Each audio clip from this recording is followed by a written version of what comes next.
At 9:47 a.m. on a Tuesday morning, Ethan Cole, the man who had kept 62 floors of steel and glass breathing for 15 years, was fired in front of his 8-year-old daughter and told to leave the building immediately.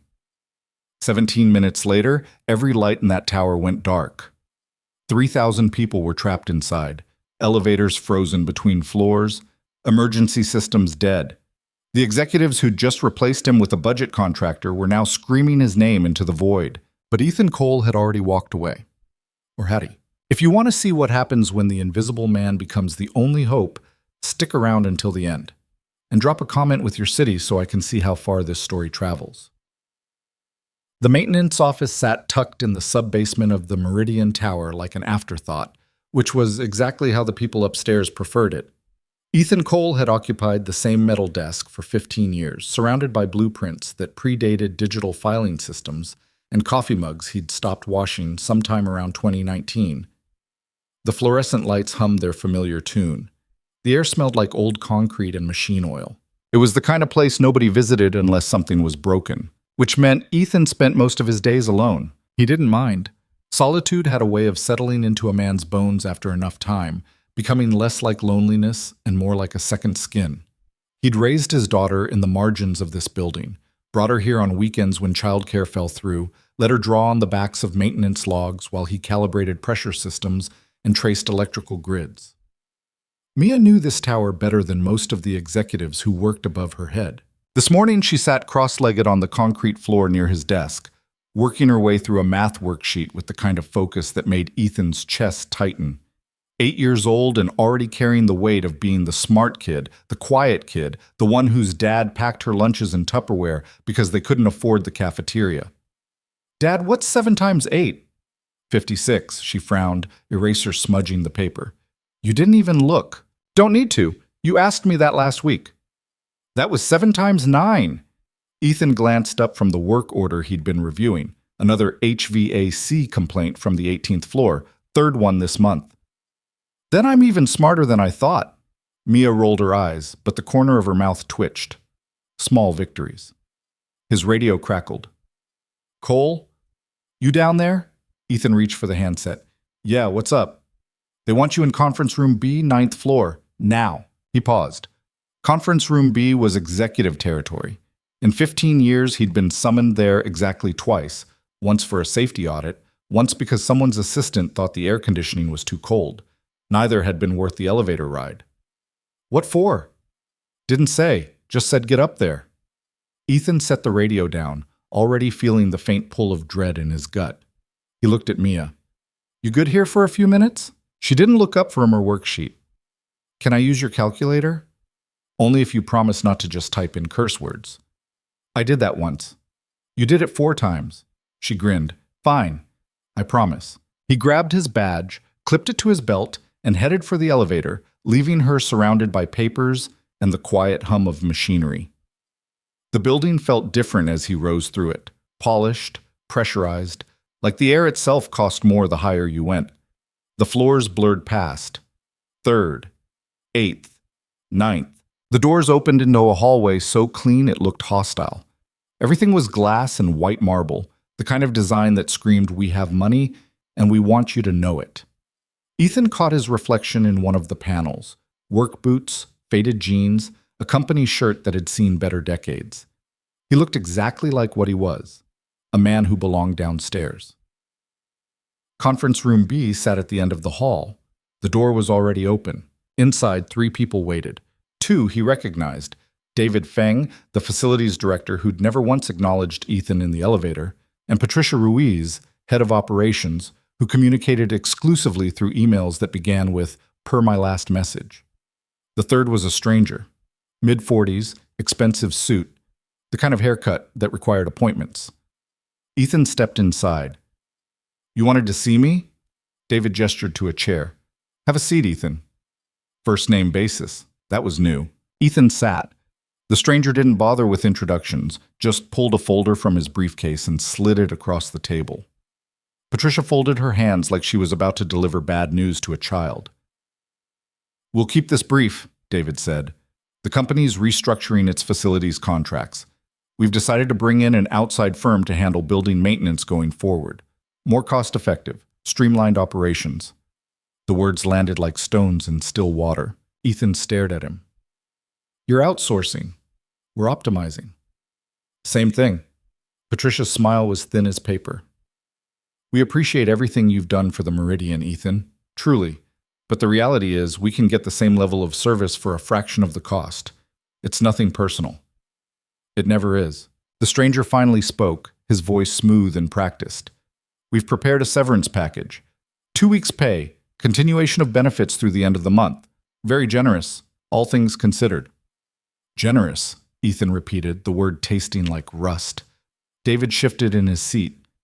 You're a good worker, Ethan. I'm sure you'll land on your feet. Ethan looked at the folder. 15 years of work, of late nights and weekend calls, of understanding this building better than anyone alive, reduced to 2 weeks' pay and a polite handshake. He thought about Mia downstairs, about the rent that was already late, about the medical bills still piling up from when she'd had pneumonia last winter. When? Effective immediately, Patricia said. We'll need your badge and keys before you leave. There it was.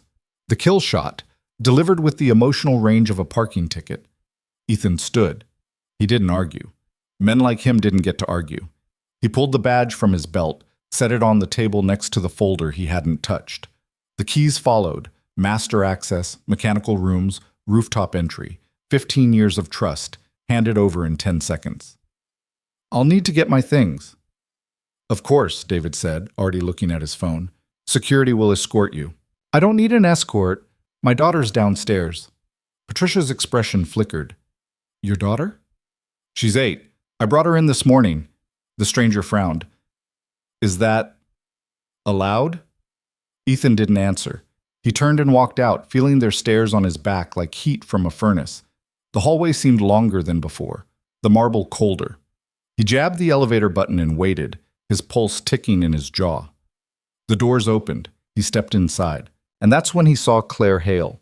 She was already in the elevator, phone pressed to her ear, designer heels that probably cost more than his monthly salary. CEO of the Meridian Group, the woman whose signature was on every major decision in this building. She glanced at him the way people glance at furniture, briefly, without interest. No, tell them we're not moving on price, she said into the phone. If they want the contract, they meet our terms. I don't care if... She paused, listening. Then they can walk. We'll find someone else. Ethan pressed the button for the sub-basement.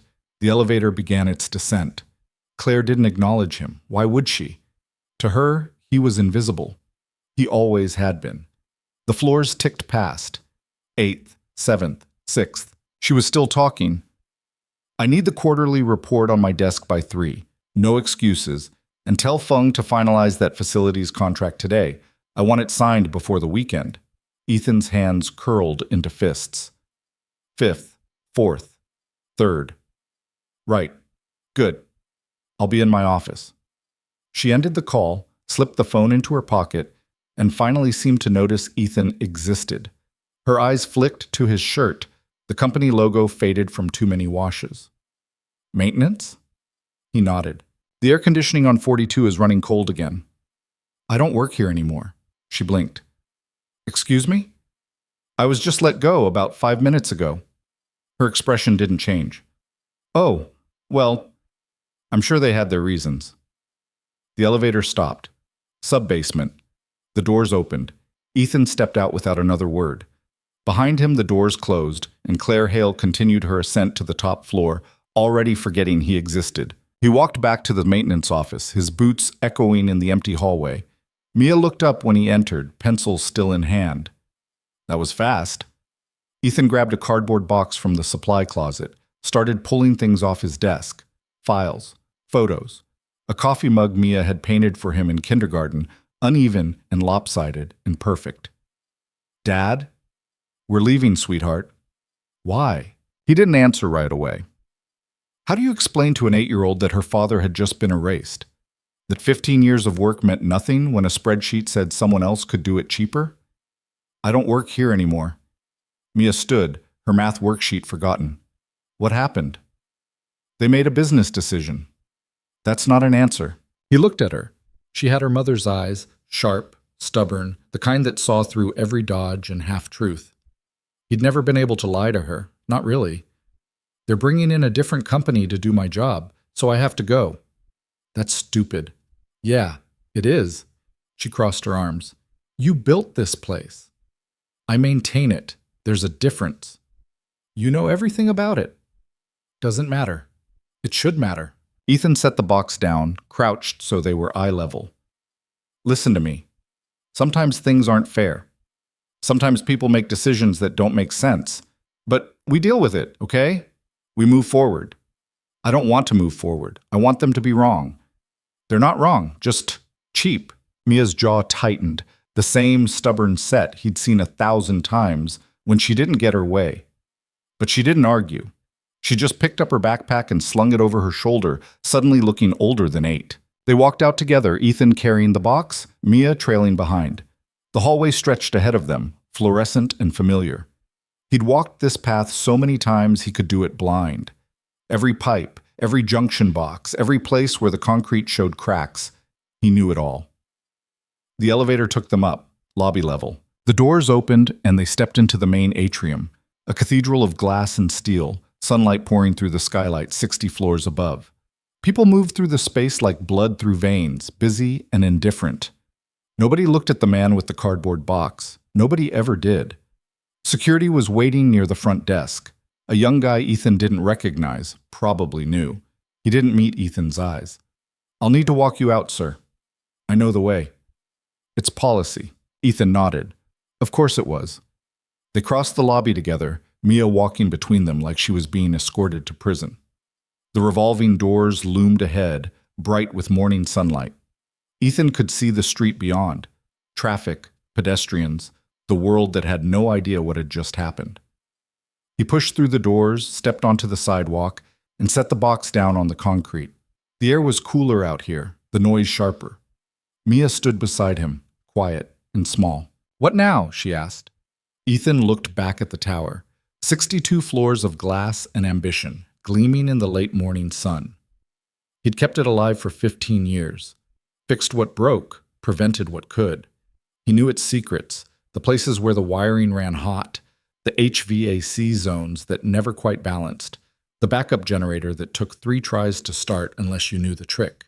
He knew all of it, and now they didn't need him. Now we go home, he said. Mia picked up her backpack. They're going to regret this. Maybe. They will. You'll see.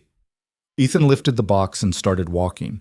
Behind them, the Meridian Tower stood tall and indifferent, a monument to efficiency and bottom lines. Inside, 3,000 people went about their day, unaware that the man who understood their building better than anyone had just been thrown away like faulty equipment. 17 minutes later, the lights went out. Ethan was halfway down the block when he heard the sound, a low, electric hum that cut off like a severed artery. He stopped, turned.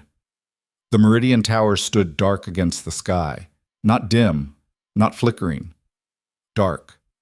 Every floor, every window, 62 stories of dead glass. People on the street stopped, pointing. Car alarms started going off as the traffic signals blinked out. Somewhere in the distance, a siren began to wail. Mia grabbed his arm. Dad, I see it. His phone buzzed. Text message. Unknown number. Ethan, it's David. We have a situation. Call me immediately. He stared at the screen. Another buzz. Power's out across the whole building. Elevators are stuck. We need you back here. Now. Ethan looked at his daughter. She was staring at the tower, her face pale in the sudden shadows cast by the dead building. They need you, she said quietly. They fired me. People are stuck in there. He knew. He could picture it. Elevators frozen between floors, emergency lighting failing, backup systems that should have kicked in but didn't because nobody had maintained them properly in months. He'd filed reports, sent emails, warned them. Nobody listened. His phone rang. David's name on the screen. Ethan let it ring. Dad. Mia's voice was steady, too steady for 8 years old. You have to go back. I don't have to do anything. Yes, you do. He looked at her, this kid who'd spent half her childhood in the basement of that building, who'd learned to read blueprints before chapter books, who understood that sometimes the right thing and the easy thing weren't the same. "You're supposed to be on my side," he said. "I am. That's why I'm telling you to go." The phone stopped ringing, started again immediately. Ethan closed his eyes, took a breath, opened them. The tower stood dark and silent, a giant tombstone in the middle of the city. He picked up the call. "What happened?" David's voice was barely controlled panic. "Total power failure. We don't know why. The backup generators didn't kick in. We have people trapped in elevators. Stairwells are pitch black, and the emergency systems are completely offline. Ethan, we need you. You fired me." I know, but you're the only one who knows this building. Please. We have 3,000 people in here." Ethan looked at Mia. She nodded. He let out a breath. "I'm 2 blocks away. Thank God. Get here as fast as you can. I'll need my access back. Done. I'll meet you at the south entrance. Just please hurry." The line went dead. Ethan pocketed his phone, set the cardboard box down on the sidewalk. Everything he'd just been given, abandoned on the street. "Stay here," he told Mia. "Not a chance." "Mia, I'm coming with you. It's dangerous." So he's leaving me on a street corner in the middle of a blackout. He wanted to argue, couldn't. "Stay close. Don't touch anything. And if I tell you to run, you run. Understand?" She adjusted her backpack. "Understand." They ran.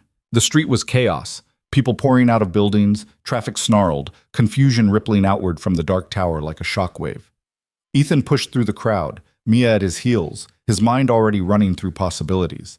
Primary power failure, that was obvious. But the backups should have engaged automatically. Unless someone had screwed with the system, or unless he'd been right all along and the deferred maintenance had finally caught up with them. They reached the south entrance. David was there, pale and sweating, his tie loosened like he'd been strangling himself with it. He saw Ethan and nearly collapsed with relief. "Oh, thank God, come on!" He swiped a new badge through the reader. Emergency power must have been keeping the security system alive. And the door clicked open. Inside, the lobby was dim, lit only by battery-powered emergency lights that cast everything in sickly green.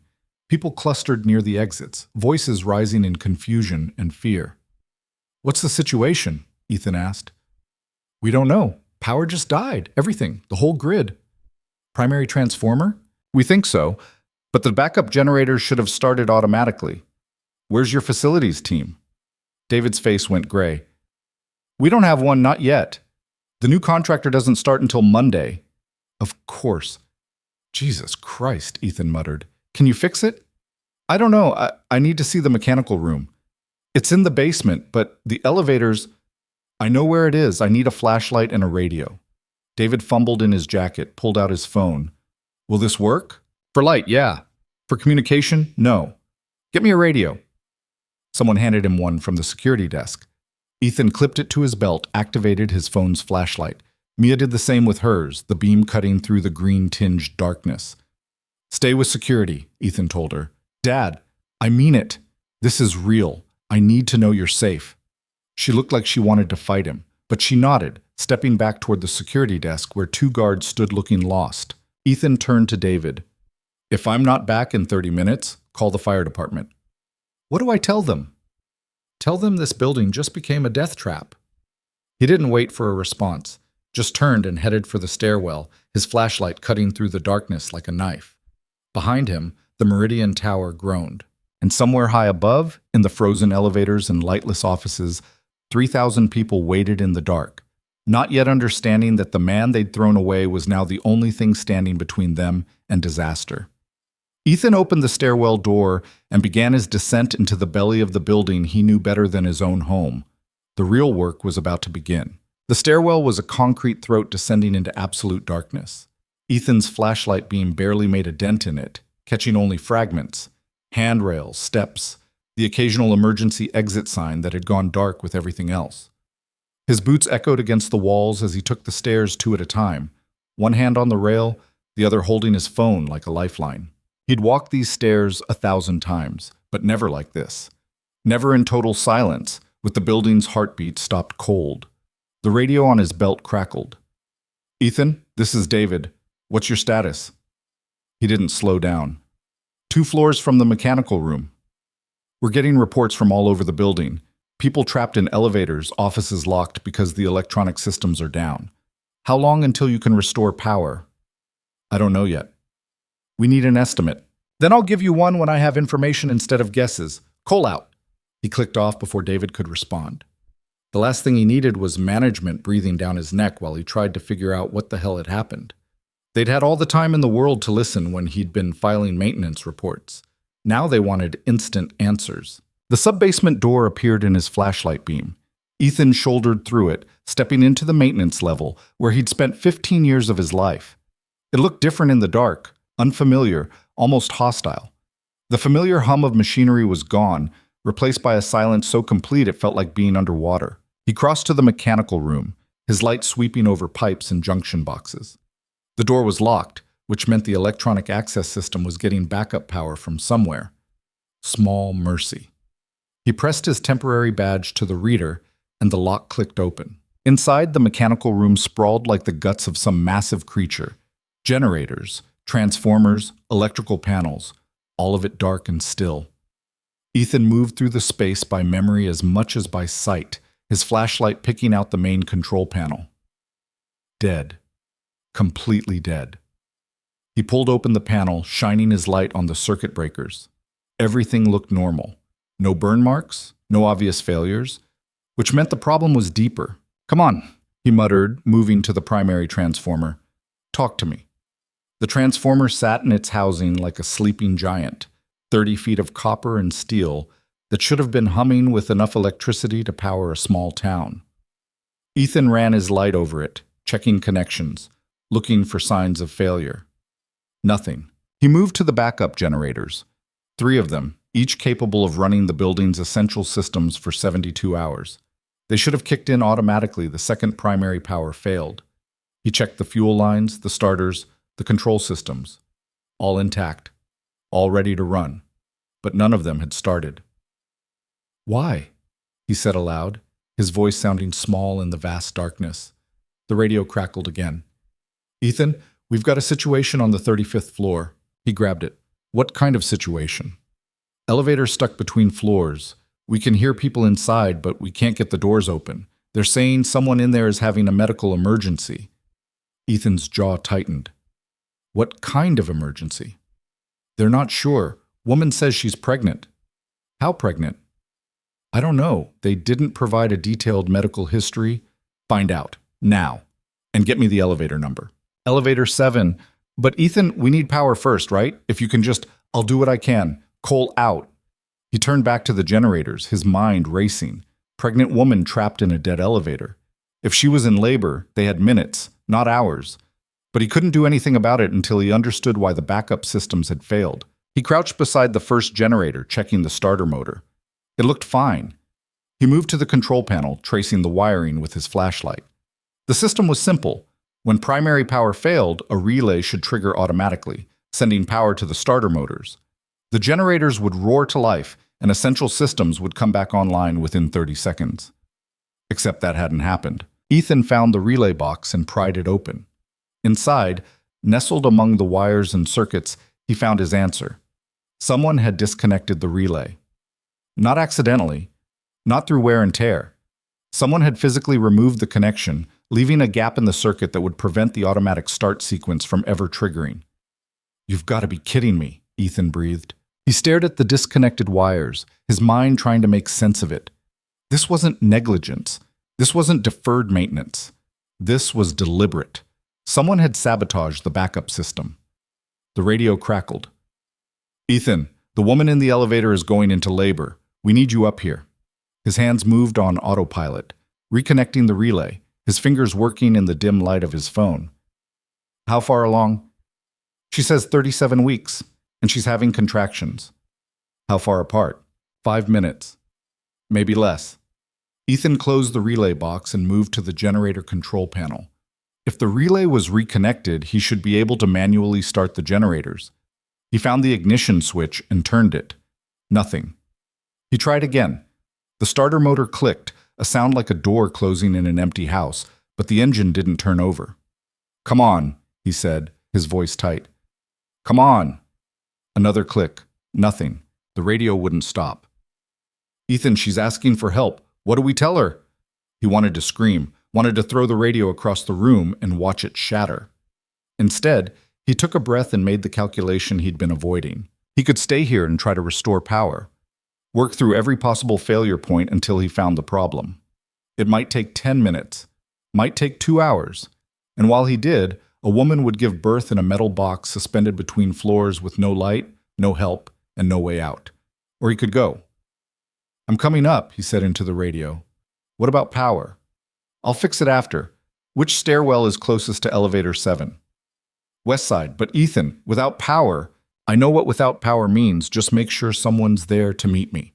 He grabbed a tool bag from the wall, pry bars, cable cutters, anything that might help force an elevator door open, and headed for the stairs. 35 floors. In the dark. With a pregnant woman counting on him to be someone he'd never been trained to be. The climb was brutal. His legs burned after the first 10 floors, his lungs screaming for air he couldn't quite catch. The stairwell was pitch black except for his phone's flashlight, creating a tiny bubble of visibility that moved with him like a spotlight. His tool bag slammed against his hip with every step. 15th floor, 22nd, 30th. The radio kept feeding him updates he didn't want. Contractions are 3 minutes apart now. She's asking if someone's coming. There are 6 people in that elevator. Ethan didn't respond. He focused on the stairs, on the rhythm of his breathing, on not thinking about what he was about to walk into. He delivered exactly 0 babies in his life. He'd seen one birth, Mia's, 8 years ago, and he'd nearly passed out from the stress of it, even though there were doctors and nurses and people who actually knew what they were doing. Now it was just going to be him. 35th floor. He burst through the stairwell door into a hallway filled with people holding up phone lights, like candles in a vigil. They turned when they heard him, faces pale and frightened in the glow. Where? Ethan gasped. A woman pointed down the hall. End of the corridor. We can hear them inside. Ethan pushed through the crowd, his tool bag swinging. The elevator doors came into view, closed tight, a seam of metal that might as well have been welded shut. He could hear voices on the other side, panicked, overlapping, too many at once. A man in a suit stood near the doors, phone pressed to his ear. He looked like middle management, the kind who'd spent his whole career avoiding manual labor. He saw Ethan, and his shoulders sagged with relief. Thank God. Are you maintenance? Used to be. How many people inside? 6. One of them is pregnant and in labor, I heard.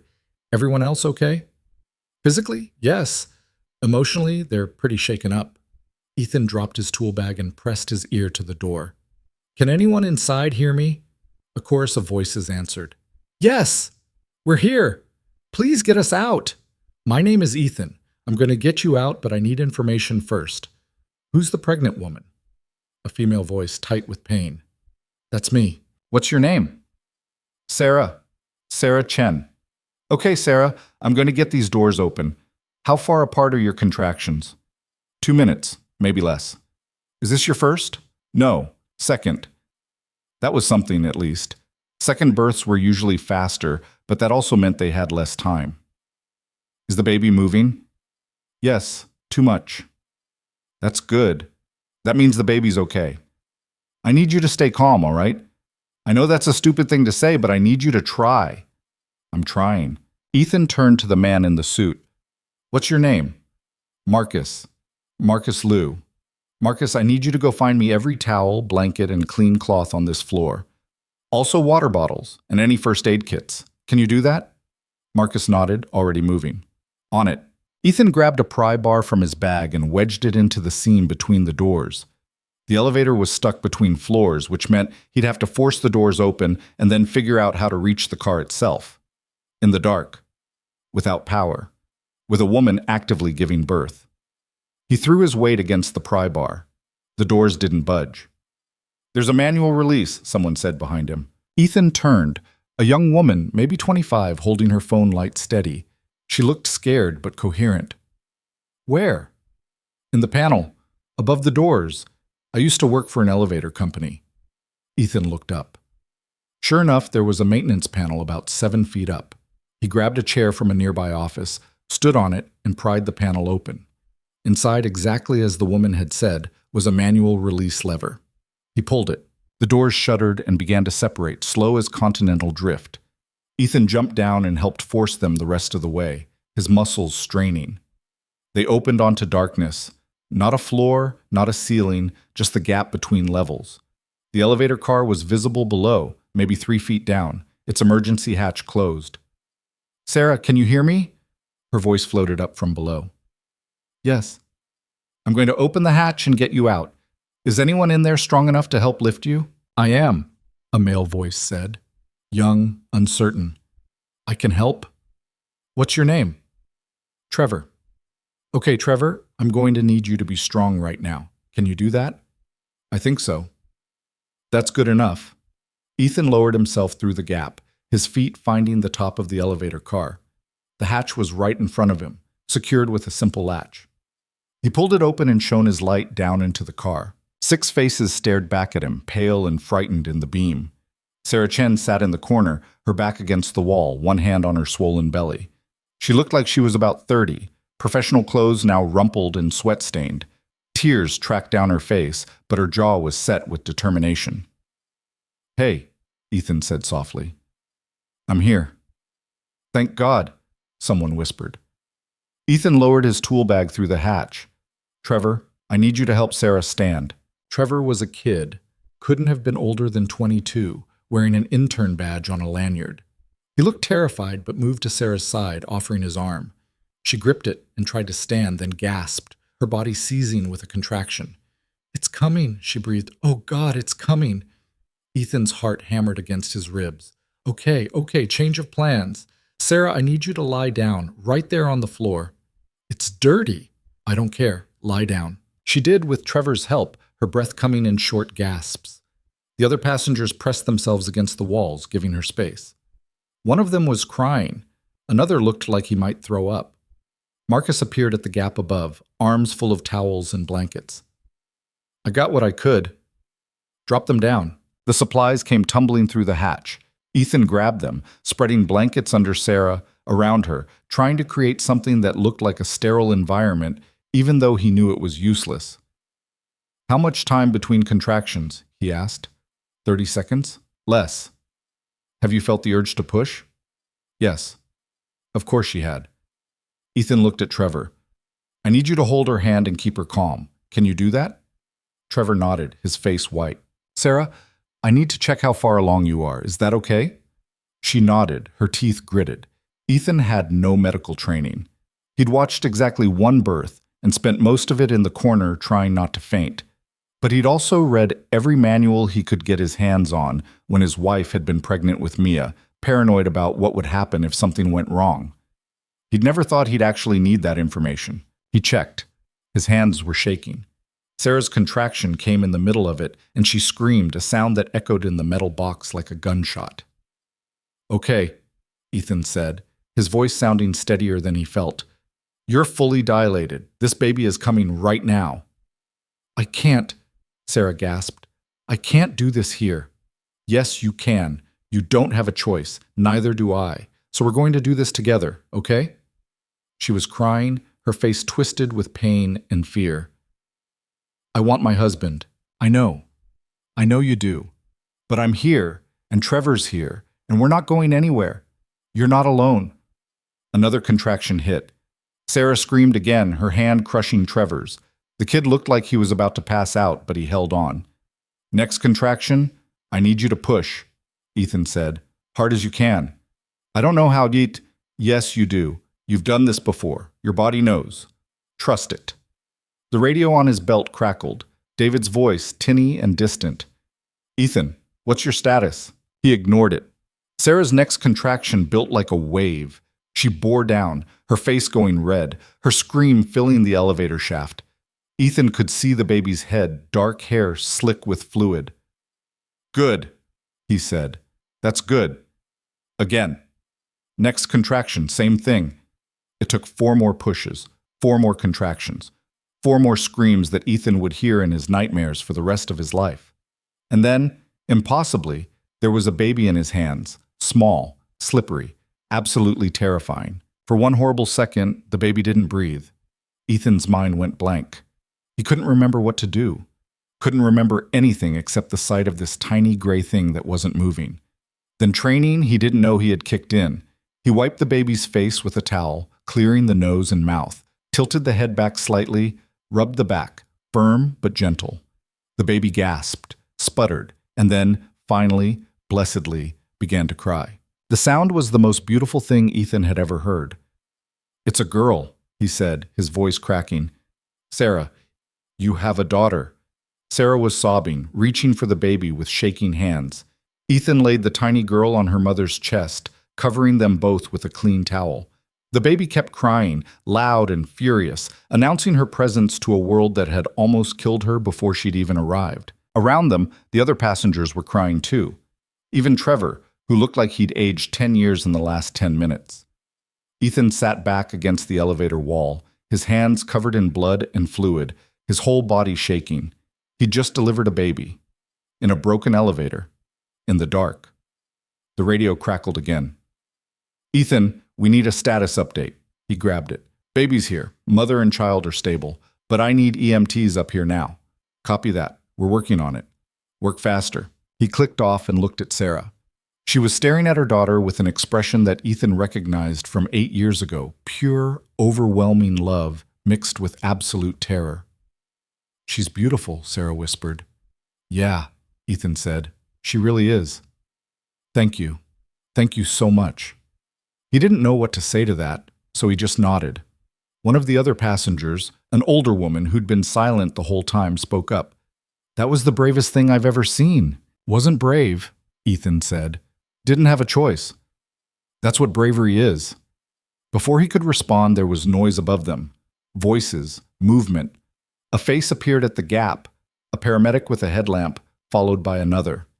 "We've got you," the first paramedic said. "Everyone okay down there?"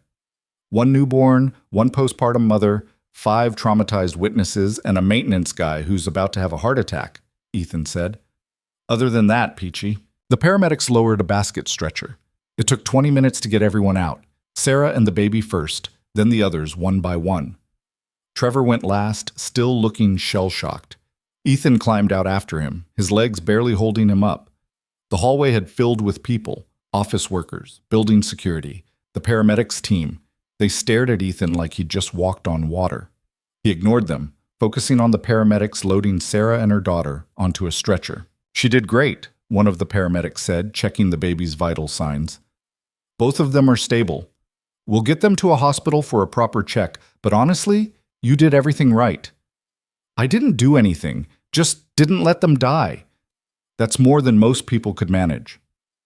They wheeled Sarah away. She caught Ethan's eye as they passed and mouthed, "Thank you," one more time. Then they were gone, and Ethan was left standing in a hallway full of strangers, covered in someone else's blood, his phone battery at 12%. The radio crackled. "Ethan, it's David. That was incredible, truly, but we still need power." "Right, power, the actual problem." Ethan grabbed his tool bag. "I'm heading back down." "How long?" "However long it takes." He pushed past the crowd, ignoring their questions and congratulations, and headed for the stairwell. 35 floors back down. His legs felt like rubber. His hands wouldn't stop shaking. But none of that mattered. 3,000 people were still trapped in this building, and he was the only one who could fix it. The descent was harder than the climb had been. Every step sent jolts of pain through his knees. His lungs burned. Sweat poured down his face despite the cold. But he kept moving, one floor at a time, the darkness pressing in from all sides. When he finally reached the mechanical room, it felt like coming home. He dropped his tool bag and went straight to the generators, checking fuel levels, testing connections, running through every diagnostic he knew. The problem was still there. The relay was connected, but the generators wouldn't start, which meant something else was wrong. Something deeper. He traced the fuel line from the tank to the first generator. Everything looked normal. He checked the second generator. Same thing. The third. There. A valve on the fuel line, closed tight. Not stuck, not broken, deliberately shut. Ethan stared at it. Someone had closed the valve. Someone had disconnected the relay. Someone had systematically disabled every backup system in this building. And he had a pretty good idea who. He opened the valve. Fuel began flowing to the generators. He moved to the control panel and hit the ignition switch. The first generator coughed, sputtered, and roared to life. The sound was so loud after hours of silence that it made Ethan's ears ring. The second generator followed, then the third. Within 60 seconds, emergency power was flowing through the building. Lights flickered on overhead, not full power, but enough. The radio on his belt erupted with voices, everyone talking at once. "We have power! Elevators are moving! Thank God!" Ethan grabbed the radio. "This is Cole. Emergency power is restored, but primary is still down. Everyone needs to evacuate. Use the stairs, stay calm, and get out of the building." "Copy that. We're initiating evacuation procedures." He should have felt relief, should have felt something, but all he felt was cold rage. Someone had sabotaged this building. Someone had put 3,000 people at risk. Someone had forced a woman to give birth in a metal box because they deliberately disabled the safety systems. And Ethan was going to find out who. He left the mechanical room and headed for the stairs again, his phone down to 8% battery. But he wasn't going up this time. He was going deeper, to the records room where they kept the maintenance logs, the access records, anything that might tell him who'd been down here tampering with systems they had no business touching. The sub-basement extended beyond the mechanical room, a maze of storage spaces and utility corridors that most people didn't even know existed. Ethan navigated it by muscle memory, his emergency lighting casting strange shadows on concrete walls. The records room sat at the end of a hallway that smelled like mold and old paper. The door was locked, but his temporary access still worked. He pushed inside and went straight to the filing cabinets. Maintenance logs first. He pulled the last 3 months, spreading them on the dusty desk. The entries told a story he already knew: deferred repairs, ignored warnings, systems running on borrowed time. His own handwriting filled the pages, signed reports that nobody had read. Then he found something that didn't match. An entry from 2 weeks ago, signed by someone named J. Morrison. Routine inspection of backup generators. Everything noted as functional. Ethan had never heard of J. Morrison. He pulled the access logs next, scanning the entries for the mechanical room. There it was, J. Morrison, accessing the room at 11 p.m. on a Saturday. Again on a Monday morning. 3 more times over the last month, always when nobody else would be around. Ethan grabbed his radio. "David, you there?" Static then. "I'm here. Power's holding steady. Evacuation is underway." "Who's J. Morrison?" Silence. "David? Who is J. Morrison?" I don't know that name. They've been accessing the mechanical room multiple times. Check your contractor records." More silence, then quieter. "Ethan, we didn't have a contractor until this week." The pieces clicked together like a lock opening. No contractor, no J. Morrison, but someone with access to the building, someone who knew the systems well enough to disable them without leaving obvious traces. Someone inside the company. "I need to see the executive access logs," Ethan said. "That's not something I can just eat. People almost died today because someone sabotaged this building. I need those logs, now. I'll have to clear it with whoever you want, but get them." Ethan ended the call and stood in the records room, his mind racing. Someone had wanted this building to fail. Someone had systematically destroyed the safety systems and then made sure Ethan wouldn't be around to fix them. The question was why. His phone buzzed. Text message from a number he didn't recognize. "You should have stayed gone." Ethan stared at the screen, his blood running cold. Another message. "Walk away while you still can." He started typing a response, then stopped. Whoever this was, they were watching.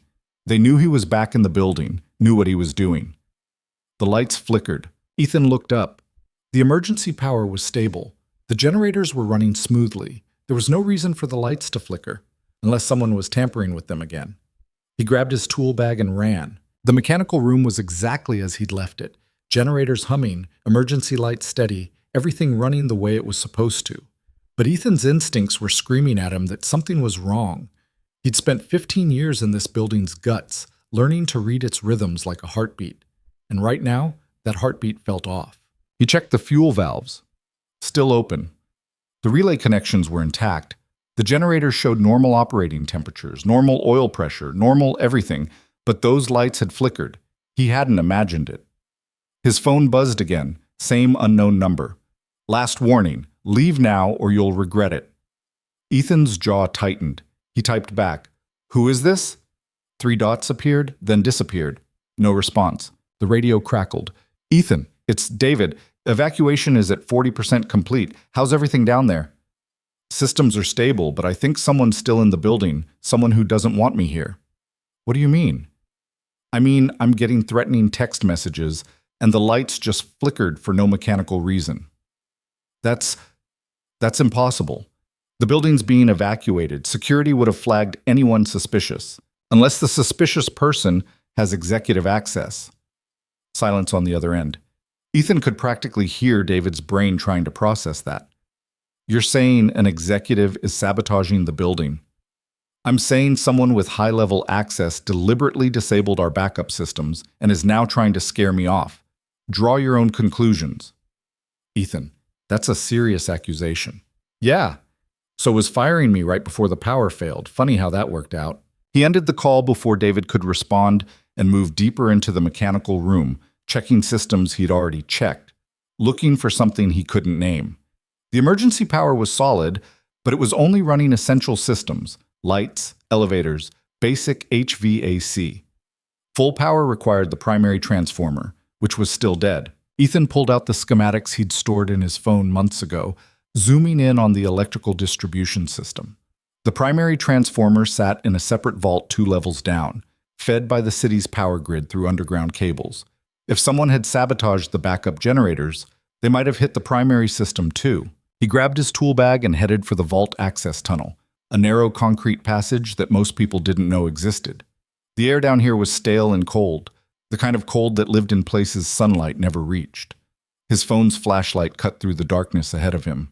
The tunnel stretched for maybe 50 yards before opening into the transformer vault, a room the size of a 2-car garage, dominated by the massive primary transformer in the center. The thing was beautiful in its own way, all copper and steel and raw electrical potential. When it was running, you could feel the power in your bones. Now it sat silent as a tomb. Ethan circled it, his light catching on details. No obvious damage, no burn marks. Nothing to explain why it had failed so catastrophically. He checked the circuit breakers on the wall panel. All of them were tripped. That made sense if there'd been a surge or a fault. The breakers would trip automatically to prevent damage, but they should have reset once the fault cleared. Unless... He pulled open the main breaker panel and his stomach dropped. Someone had physically removed the reset mechanism, just unbolted it and taken it away. Without it, the breakers couldn't be reset. Without reset breakers, the transformer couldn't restore primary power. This wasn't just sabotage. This was systematic destruction. "Son of a bitch," Ethan breathed. His phone rang. Not a text this time, an actual call from the unknown number. He almost didn't answer. But whoever was doing this had already shown they were watching, and Ethan was tired of being threatened. He answered. "What do you want?" The voice on the other end was electronically distorted, gender-neutral, and cold. "I want you to leave. Get your daughter and go home. Forget you ever worked here." Kind of hard to forget when 3,000 people almost died today. That's not my problem. It's going to be, because I'm not leaving until I fix this building and figure out who you are. You can't fix it. I made sure of that. The reset mechanism? Yeah, I can replace that. Might take me a few hours, but I can do it. Silence. Then, "You're making a mistake. I've made a lot of those. One more won't kill me." "You sure about that?" The line went dead. Ethan stood in the vault, his pulse hammering. The threat was clear. But so was the situation. Whoever was behind this had gone to enormous lengths to cripple the building, and they were getting desperate enough to make direct threats, which meant Ethan was getting close to something they didn't want found. He pulled up David on the radio. "I need a replacement reset mechanism for the primary transformer. Check with electrical supply houses, industrial equipment dealers, anywhere that might have one in stock." "Ethan, it's almost 6 p.m. Everything's closed." "Then find someone's cell phone number and get them to open. I don't care what it costs." "I'll see what I can do." "But even if we find one, it'll take hours to install, right? 4 hours? Maybe 5. But it's the only way to restore full power." "Understood. I'll make some calls." Ethan ended the transmission and headed back through the tunnel, his mind working through the problem. 5 hours to get the part and install it, another hour to test the system and verify it was safe. 6 hours total before this building was fully functional again. 6 hours for whoever was behind this to make their next move. He emerged from the tunnel back into the mechanical room and nearly ran into someone standing in the doorway. Mia. "What are you doing down here?" Ethan snapped, his heart racing. "You're supposed to be with security." "They were evacuating everyone. I told them I needed to find my dad first." "So you came to the sub-basement, alone, in a building that just had a catastrophic power failure." She crossed her arms, defensive. "You came down here alone. I'm an adult. You're also the only person who knows how to fix this. What if something happened to you?" "Nothing's going to happen to me." "That's what you said about your job." The words hit harder than they should have. Ethan looked at his daughter, 8 years old, standing in a maintenance room like she belonged there, refusing to evacuate because she was worried about him. She was too young to carry that kind of worry, but she'd been carrying it since her mother left, since it became just the two of them against everything. "Come here," he said quietly. She walked over. He put his hand on her shoulder, felt how small she was under his palm. "I need you to trust me," he said. "Can you do that?" "I do trust you." "Then trust me when I say you need to leave this building. It's not safe." "It's not safe for you either. I know. But I'm the only one who can make it safe again, and I can't do that if I'm worried about you." Mia looked up at him, her eyes too old for her face. "You're going to fix it?" "I'm going to try." "And then what? They fired you. You don't owe them anything." "I don't owe them. But there are 3,000 people who work here, and most of them didn't have anything to do with me getting fired. They deserve a building that won't kill them." "That's not your responsibility." "Maybe not, but it's the right thing to do." She was quiet for a moment, processing. Then, "The baby, the one in the elevator, is she okay?" "Yeah, mom and baby are both fine. They're at the hospital now." "You delivered her." "I didn't have a choice." "You saved her life." Ethan didn't know what to say to that. He'd done what needed doing, same as always. But the weight of it sat heavy in his chest, the memory of that tiny gray baby who wouldn't breathe, the seconds that felt like hours before her first cry. "Come on," he said. "I'm walking you out." "Dad," not up for debate. They took the stairs together, Ethan's legs protesting every step. The evacuation was still in progress, people streaming down in orderly lines, security personnel at every landing directing traffic. The emergency lighting cast everything in that same sickly green, turning faces into masks. On the 10th floor, they ran into Patricia Ruiz, the operations director who'd helped fire him that morning. She looked like she'd aged 10 years in the last 8 hours, her perfect corporate armor cracked and crumbling. "Ethan," she said, relief flooding her face. "Thank heaven. David told me what you did. That woman in the elevator is fine. Everyone's fine. I just want to say, save it. You got what you wanted, buildings running on emergency power. I'll restore primary by midnight if I can find the parts I need. After that, I'm done." Patricia's face fell. "We were hoping you'd consider coming back, permanently. We made a mistake." "You made a cost-cutting decision. Don't dress it up as a mistake." "We underestimated how much you did here, how much you knew. I see that now. You see it now because the building nearly collapsed. If everything had kept running smooth, you'd still think you made the right call." She didn't argue. Couldn't. Ethan moved past her, Mia in tow. They continued down, floor after floor, until they finally reached the lobby.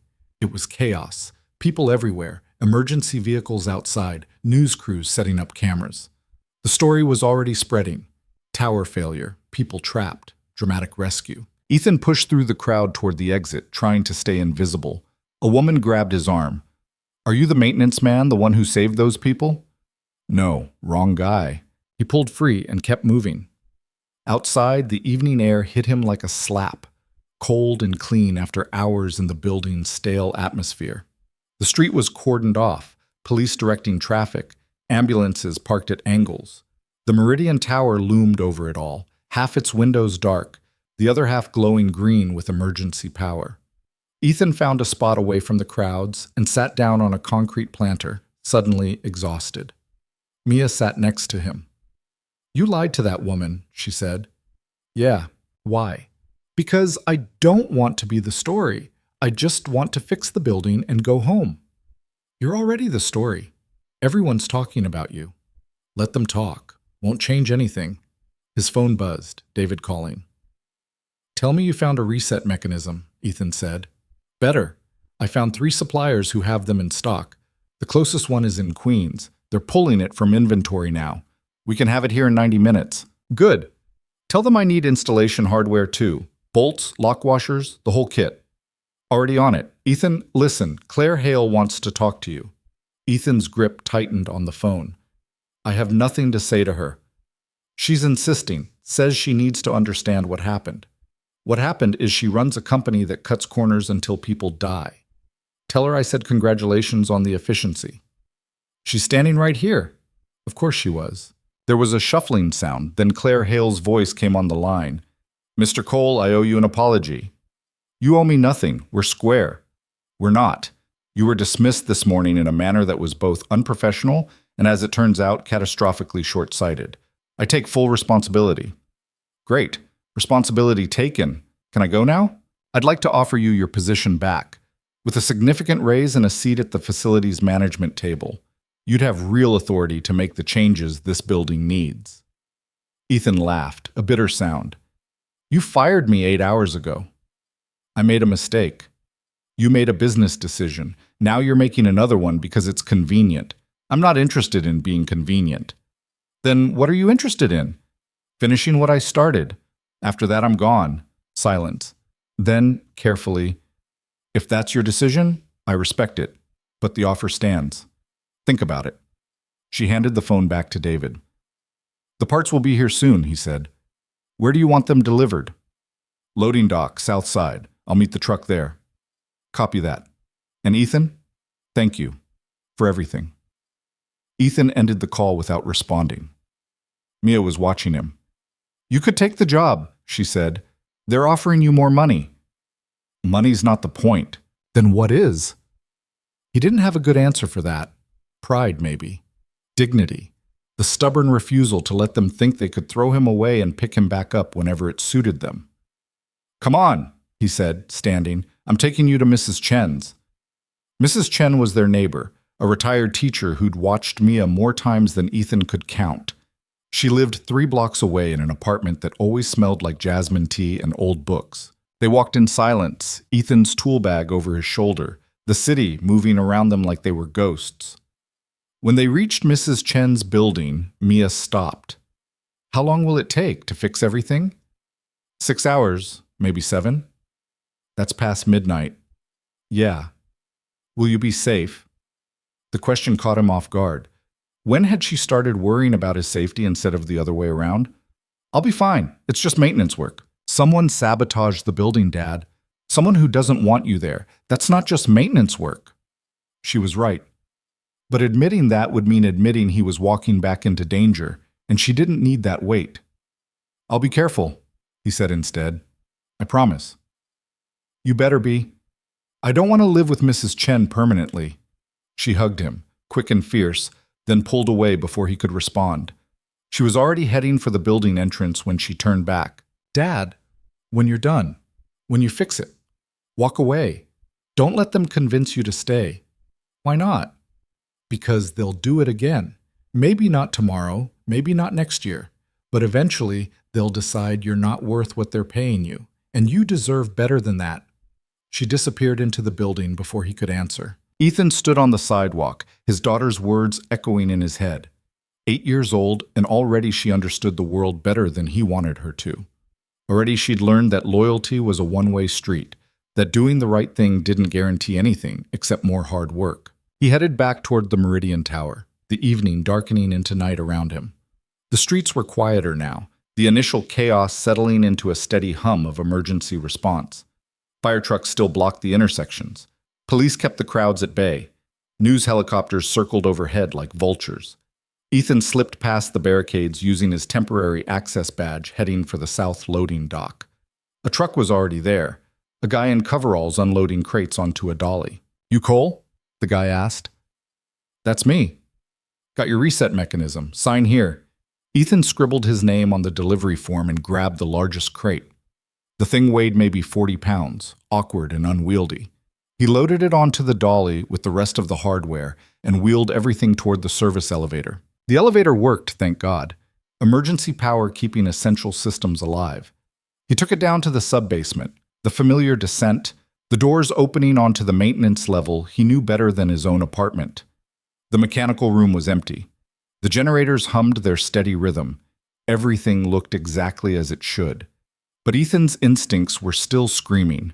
He wheeled the dolly to the transformer vault tunnel and started the long walk through darkness, his phone's flashlight barely making a dent. The crate scraped against the concrete walls. His breathing echoed. Sweat dripped down his back despite the cold. When he reached the vault, he set up work lights powered by a portable battery pack, flooding the space with harsh white light. The primary transformer sat waiting, silent and useless without its reset mechanism. Ethan pulled the new mechanism from its crate, a complex assembly of springs, contacts, and mechanical linkages that would allow the circuit breakers to reset after a fault. The old one had been custom manufactured for this specific transformer model, which meant whoever had removed it knew exactly what they were doing. He climbed onto the transformer housing, tools in hand, and started the installation. It was delicate work. Every connection had to be perfect, or the whole system would fail. One misaligned contact and he'd be right back where he started. Bolt by bolt, he assembled it. His fingers cramped from the precision work. His neck ached from looking up. The work lights threw harsh shadows that made depth perception a nightmare. 2 hours in, his phone rang.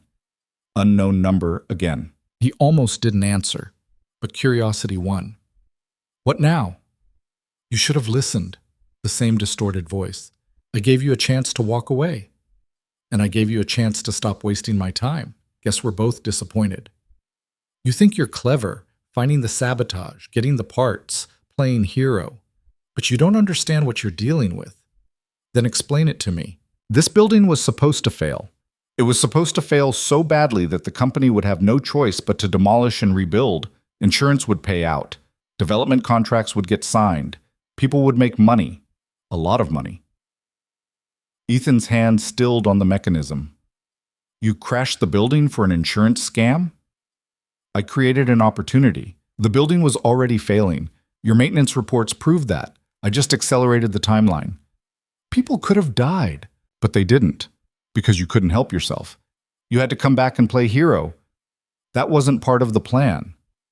Plans change. Not mine. I've spent 2 years setting this up. I'm not letting some maintenance worker ruin it because he has a savior complex." 2 years, Ethan repeated, the pieces clicking together. "You've been sabotaging this building for 2 years.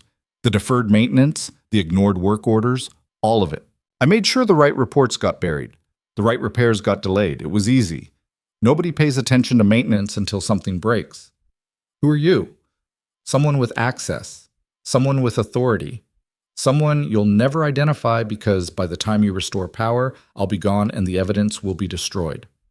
The access logs, already being wiped. Jay Morrison never existed. And even if you could prove someone sabotaged the building, you can't prove it was me." Ethan's mind raced. The voice was distorted, but the confidence behind it suggested someone high in the company, someone who understood the building's systems, someone who had the authority to bury reports and redirect resources. "You're an executive," Ethan said. Silence. "You have to be. Nobody else could have pulled this off, and you're still in the building right now, aren't you? Watching, making sure I don't finish. You're smarter than I gave you credit for. Where are you?" "Close enough to make sure you don't succeed. That mechanism you're installing? Check the serial number." Ethan looked at the reset mechanism in his hands.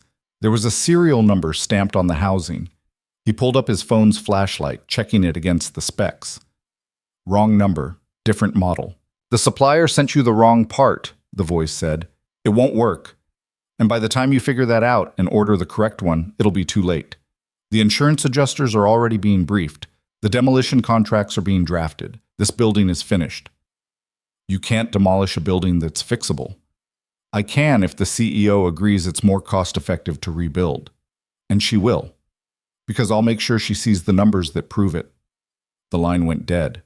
Ethan stared at the mechanism in his hands, rage building in his chest. Wrong part, wrong model. Hours of work for nothing. But the voice had made a mistake. They'd revealed too much. Someone high in the company with access to financial reports. Someone who could influence Claire Hale's decisions. That narrowed it down to maybe a dozen people. Ethan pulled out his phone and called David. "I need you to do something for me." "What?" "Pull the financial records for every executive in the building. Specifically, look for anyone who's been involved in construction contracts or development deals in the last 2 years." "Ethan, I can't just—" "Someone sabotaged this building as part of an insurance fraud scheme. They're planning to push for demolition and reconstruction so they can profit from the development contracts. I need to know who." David's breathing quickened. "That's insane." "That's what I thought. Then they called me and explained the whole thing. Now I need names." "I'll see what I can find, but Ethan, if what you're saying is true, this goes way above my pay grade. We need to involve legal, maybe law enforcement." "We will. But first I need to finish installing this mechanism and restore power. Otherwise, there's no building left to save." "I thought you said the part was wrong." "It is, but I can modify it." "Are you sure?" "No." He wasn't sure. The mechanism was designed for a different transformer model with different specifications. Trying to adapt it was risky at best, potentially catastrophic at worst, but it was the only option. "I'll make it work," Ethan said. He ended the call and turned back to the transformer. The mechanism in his hands was close to what he needed. Same basic design, just different contact spacing and spring tension. If he could adjust those variables, compensate for the differences, it might function well enough to restore power. Might. He pulled out his tools and started modifying the mechanism, carefully bending contacts, adjusting springs, testing each movement. It was delicate work made harder by exhaustion and the knowledge that someone was actively working against him. An hour passed. Then 2. His phone died, taking his flashlight with it. He worked by the portable work lights, their batteries ticking down towards 0. Finally, impossibly, the mechanism was ready. Not perfect, not factory spec, but functional. He installed it into the circuit breaker panel, securing each bolt with hands that shook from fatigue. The final connection slid into place with a satisfying click. Ethan stepped back, wiping sweat from his face. The transformer sat silent, waiting. He moved to the main breaker panel and placed his hand on the reset switch. This was the moment. Either the modified mechanism would work and power would flow back through the building, or it would fail and he'd be back to square one. Or worse, it would fail catastrophically and take the transformer with it. "Here goes nothing," he muttered. He threw the switch. For a long moment, nothing happened. Then the transformer began to hum, low at first, then building, the sound of massive electrical potential flowing through copper coils. The circuit breakers engaged with solid metallic chunks. Indicator lights on the panel blazed green. Primary power was restored. Ethan sagged against the wall, his legs nearly giving out. He'd done it. Against all odds, with the wrong parts and someone actively sabotaging him, he'd brought the building back to life. His radio crackled, borrowed from security earlier, still on his belt. David's voice erupted from it, barely coherent with relief. "Ethan, we have power, full power. Every system is online. How did you—" "Modified the mechanism. It'll hold, but someone needs to order the correct part and replace it within the next week." "Done. Absolutely done. Ethan, this is incredible. The whole building is lighting up. You should see it from outside." Static cut across the transmission. Then a different voice, still distorted but angrier now. "You just made a very big mistake." The lights went out. Not the emergency lights, not the generators, everything. Total darkness so complete that Ethan couldn't see his hand in front of his face. He grabbed his radio. "David? David, do you copy?" Static. "Anyone? Does anyone copy?" Nothing. Ethan felt his way along the wall toward where he remembered the work lights being. His hand closed on empty air. Someone had moved them, or taken them. He wasn't alone in the vault. "Who's there?" he called out. Footsteps echoed in the darkness. Close. Too close. Ethan backed up, his hand fumbling for his tool bag. His fingers closed on a wrench just as something hit him from the side, hard enough to knock him off his feet. He hit the concrete floor, the impact driving the air from his lungs. He swung the wrench blindly. It connected with something solid. A grunt of pain. Then hands were on him, strong and professional, forcing the wrench from his grip. a knee pressed into his back, grinding his face against the cold concrete. "I warned you," the distorted voice said. Not from a phone this time, from right above him. "I gave you multiple chances to walk away, but you had to be the hero." Ethan tried to speak, couldn't. The pressure on his back was crushing. "The building's going down. The company's going down with it, and you're going to be just another casualty of the collapse. A tragic accident. The maintenance man who died trying to fix what he couldn't save." "Who?" Ethan managed to gasp. "Does it matter? You'll never tell anyone." The pressure increased.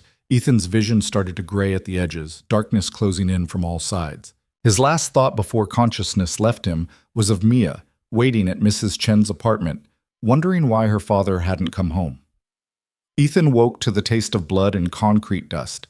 His head throbbed where it had been pressed against the floor, his ribs aching from the weight that had pinned him down. The darkness was still absolute, the kind that made you question whether your eyes were even open. He rolled onto his side, gasping for air.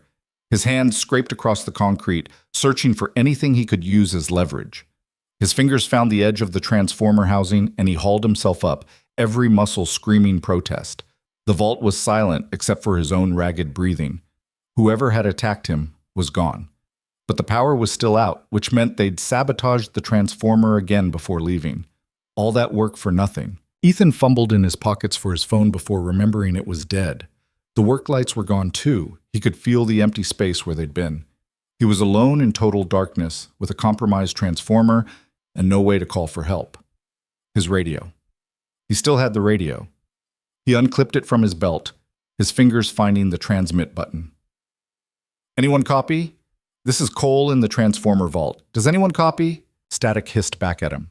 He tried again, adjusting frequencies. Nothing. They jammed the signal or disabled the repeaters. Either way, he was cut off. Ethan took a breath, forcing down the panic that wanted to crawl up his throat. He'd been in worse situations, not many, but some. The key was to think, not react. Figure out what he had, what he needed, and how to bridge the gap. What he had: himself, injured and alone in the dark. A tool bag somewhere in the vault, if he could find it. Knowledge of the building's systems that nobody else possessed. What he needed: light, communication, and a way to stop whoever was systematically destroying everything he'd just fixed. He started moving along the wall, hands outstretched, feeling his way around the vault's perimeter. His foot kicked something metal. His tool bag. He crouched and rifled through it by touch. Wrench, screwdriver, wire cutters. And at the very bottom, something he'd forgotten about. A small LED keychain light, the kind that ran on a watch battery and gave off barely enough illumination to read by. He clicked it on. The beam was pathetic, no bigger than a quarter, but it was enough to see his immediate surroundings. The transformer housing, the circuit breaker panel, and on the floor a trail of fresh boot prints in the concrete dust. Not his boots. Someone else's. Size 10, maybe 11, with a distinctive tread pattern. Ethan followed the prints with his tiny light. They led to the tunnel entrance, then disappeared into darkness. Whoever had attacked him had gone back toward the main building, probably to finish whatever they'd started. He needed to follow them, needed to stop them before they did more damage. But first, he needed to understand what they'd done to the transformer. He moved back to the circuit breaker panel, shining his keychain light over the controls. Everything looked intact at first glance. The reset mechanism he'd installed was still in place, all bolts secure. But when he checked the main power feed, his stomach dropped. Someone had cut the cable. Not cleanly, not with proper tools. They'd hacked through it with something crude, leaving frayed copper wires sparking weakly in the darkness. It was amateur work, the kind that could start a fire or electrocute someone who wasn't careful. The kind of work done by someone desperate. Ethan stared at the damaged cable, his mind racing. Repairing it would take hours he didn't have, and tools that were back in the main building. But if he didn't repair it, the building would stay dark. And in the dark, whoever was doing this had all the advantage, unless he could bypass the damage. The primary power cable ran from the city grid into the transformer vault, but it wasn't the only power source available. The building had multiple redundant systems, a legacy of post-9/11 safety requirements. There were backup feeds, emergency interties, ways to route power around damaged sections. Ethan had mapped all of them 15 years ago. He grabbed his tool bag and headed into the tunnel, his keychain light barely penetrating the darkness ahead. The concrete walls pressed in from both sides, close enough to touch with both hands. His breathing echoed. Water dripped somewhere in the distance. The tunnel branched after 50 feet. Left went back to the mechanical room. Right led to the secondary electrical vault, a smaller room that housed backup distribution panels. Ethan went right, following a path he'd walked maybe twice in his entire tenure. Most people didn't even know this vault existed. The door was locked, but his temporary access badge still worked. The lock clicked open and he pushed through into a space that smelled like old transformer oil and rodent droppings. His tiny light swept across ancient electrical panels, cable runs that predated modern building codes, equipment that probably hadn't been maintained since the Reagan administration. But buried in the mess was exactly what he needed: a manual bypass switch that could reroute power around the damaged primary feed. It was old, possibly unreliable, definitely not up to modern safety standards. But it would work. Ethan set down his tool bag and got to work, using the screwdriver to open the panel housing. The bypass switch sat behind 3 layers of protective covers, each one secured with bolts that fought him every turn. His hands were shaking from exhaustion and adrenaline, making the work twice as hard. The first cover came off, then the second. He was working on the third when he heard footsteps in the tunnel. He killed his keychain light and pressed himself against the wall, barely breathing. The footsteps came closer, measured and deliberate. A flashlight beam swept through the doorway, bright enough to hurt his dark, adapted eyes. "I know you're in there, Cole." The distorted voice again, but tired now, almost resigned. "You just don't quit, do you?" Ethan stayed silent. "I cut the main power cable. That should have stopped you. But somehow you found the secondary vault. Somehow you always find a way." The figure stepped into the doorway, silhouetted by their flashlight. "That's why you're dangerous. Not because you're smart. Because you don't know when to quit." "Funny thing about quitting," Ethan said quietly. "I tried it this morning. Didn't take." "You should have tried harder." The figure raised their hand and Ethan saw the glint of something metallic. A gun. Small caliber, probably a pocket pistol, but more than enough to kill someone at this range. "You're going to shoot me?" Ethan asked. "In the sub-basement of your own building? Good luck explaining that." "I don't need to explain anything. When they find your body tomorrow, it'll be obvious what happened. The disgruntled ex-employee came back to sabotage the building out of revenge. Got electrocuted trying to tamper with the electrical systems. Tragic accident. Except I'm not the one who's been sabotaging anything. You are." "Who's going to believe that? You're fired maintenance. They stopped, catching themselves. "You're what?" Ethan pressed. "Executive management? Someone with access to financial records and construction contracts? Someone who's been planning this for 2 years?" The gun steadied. "You don't know who I am." "Not yet, but I will. The boot prints in the vault, the access logs David's pulling, the financial records. It's all going to point back to you. Those records are being deleted as we speak. By the time anyone thinks to look, there won't be evidence of anything. You sure about that? Because you've already made a lot of mistakes, threatening me over the phone, attacking me in the vault, cutting the power cable with whatever blunt instrument you could find instead of doing it properly. You're not as smart as you think you are. Smart enough to avoid getting caught for 2 years. Yeah, and it's all falling apart in one night. That's got to sting." The gun wavered slightly. Ethan couldn't see the person's face behind the flashlight, but he could hear the uncertainty in their breathing. They'd planned this for years, and now an unemployed maintenance worker was dismantling everything. "Last chance," the figure said. "Walk away. I'll let you leave. You can go back to your daughter. Forget this ever happened." "You keep mentioning my daughter," Ethan said, his voice going cold.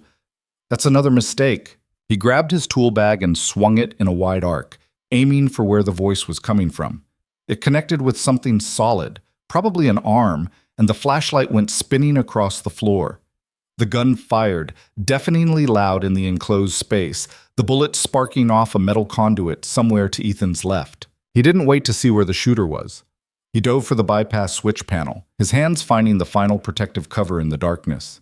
He tore it off, exposing the switch mechanism underneath. Another gunshot, this one closer. Ethan felt the impact as the bullet punched through his tool bag inches from his head. He found the bypass switch and threw it. For a heartbeat, nothing happened. Then every light in the secondary vault blazed to life. so bright after the darkness that both he and his attacker staggered back, temporarily blinded. Emergency power surged through the backup systems, routing around the damaged primary feed, restoring electricity to the building through pathways that hadn't been used in decades. The figure in the doorway was fully visible now, frozen in the sudden light like a deer on a highway. Ethan got his first clear look at who'd been trying to kill him. It was Marcus Liu, the middle management guy from the 35th floor, the one who'd helped during the elevator rescue. "You?" Ethan said, genuinely surprised. Marcus's face was pale. His expensive suit rumpled and stained with concrete dust. The gun in his hand trembled. He looked like a man watching his entire life collapse in real time. "You weren't supposed to figure it out," Marcus said. "You weren't supposed to be stupid enough to use your real access codes when you sabotaged the building. I deleted the logs. You deleted the current logs. But this building's security system backs up to an off-site server every 4 hours. David's probably looking at your access history right now. Every time you came down here as Jay Morrison. Every system you tampered with. All of it." Marcus's grip on the gun tightened. "Then I have nothing to lose." "Sure you do. You cannot commit murder. That's a pretty big thing to lose." "I'm already finished. Career over. Probably going to prison." "What difference does one more charge make?" "The difference between 10 years and life without parole. The difference between being able to see your family again someday and dying behind bars. Take your pick." The gun didn't lower. "You don't understand. I had investors. People who put real money into this development deal. They're expecting a return. If this building doesn't come down, they lose their investment. That's how investing works. Sometimes you lose. These aren't the kind of people who accept losing."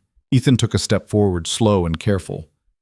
"Then you should have thought about that before you got into business with them." "But killing me won't fix it. The building's back online, the power's restored, whatever you were trying to accomplish, it's over." "Not if you're dead. Not if the building fails anyway.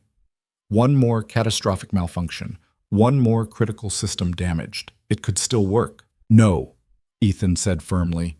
"It couldn't. Because even if you kill me, David knows what you did. Patricia knows.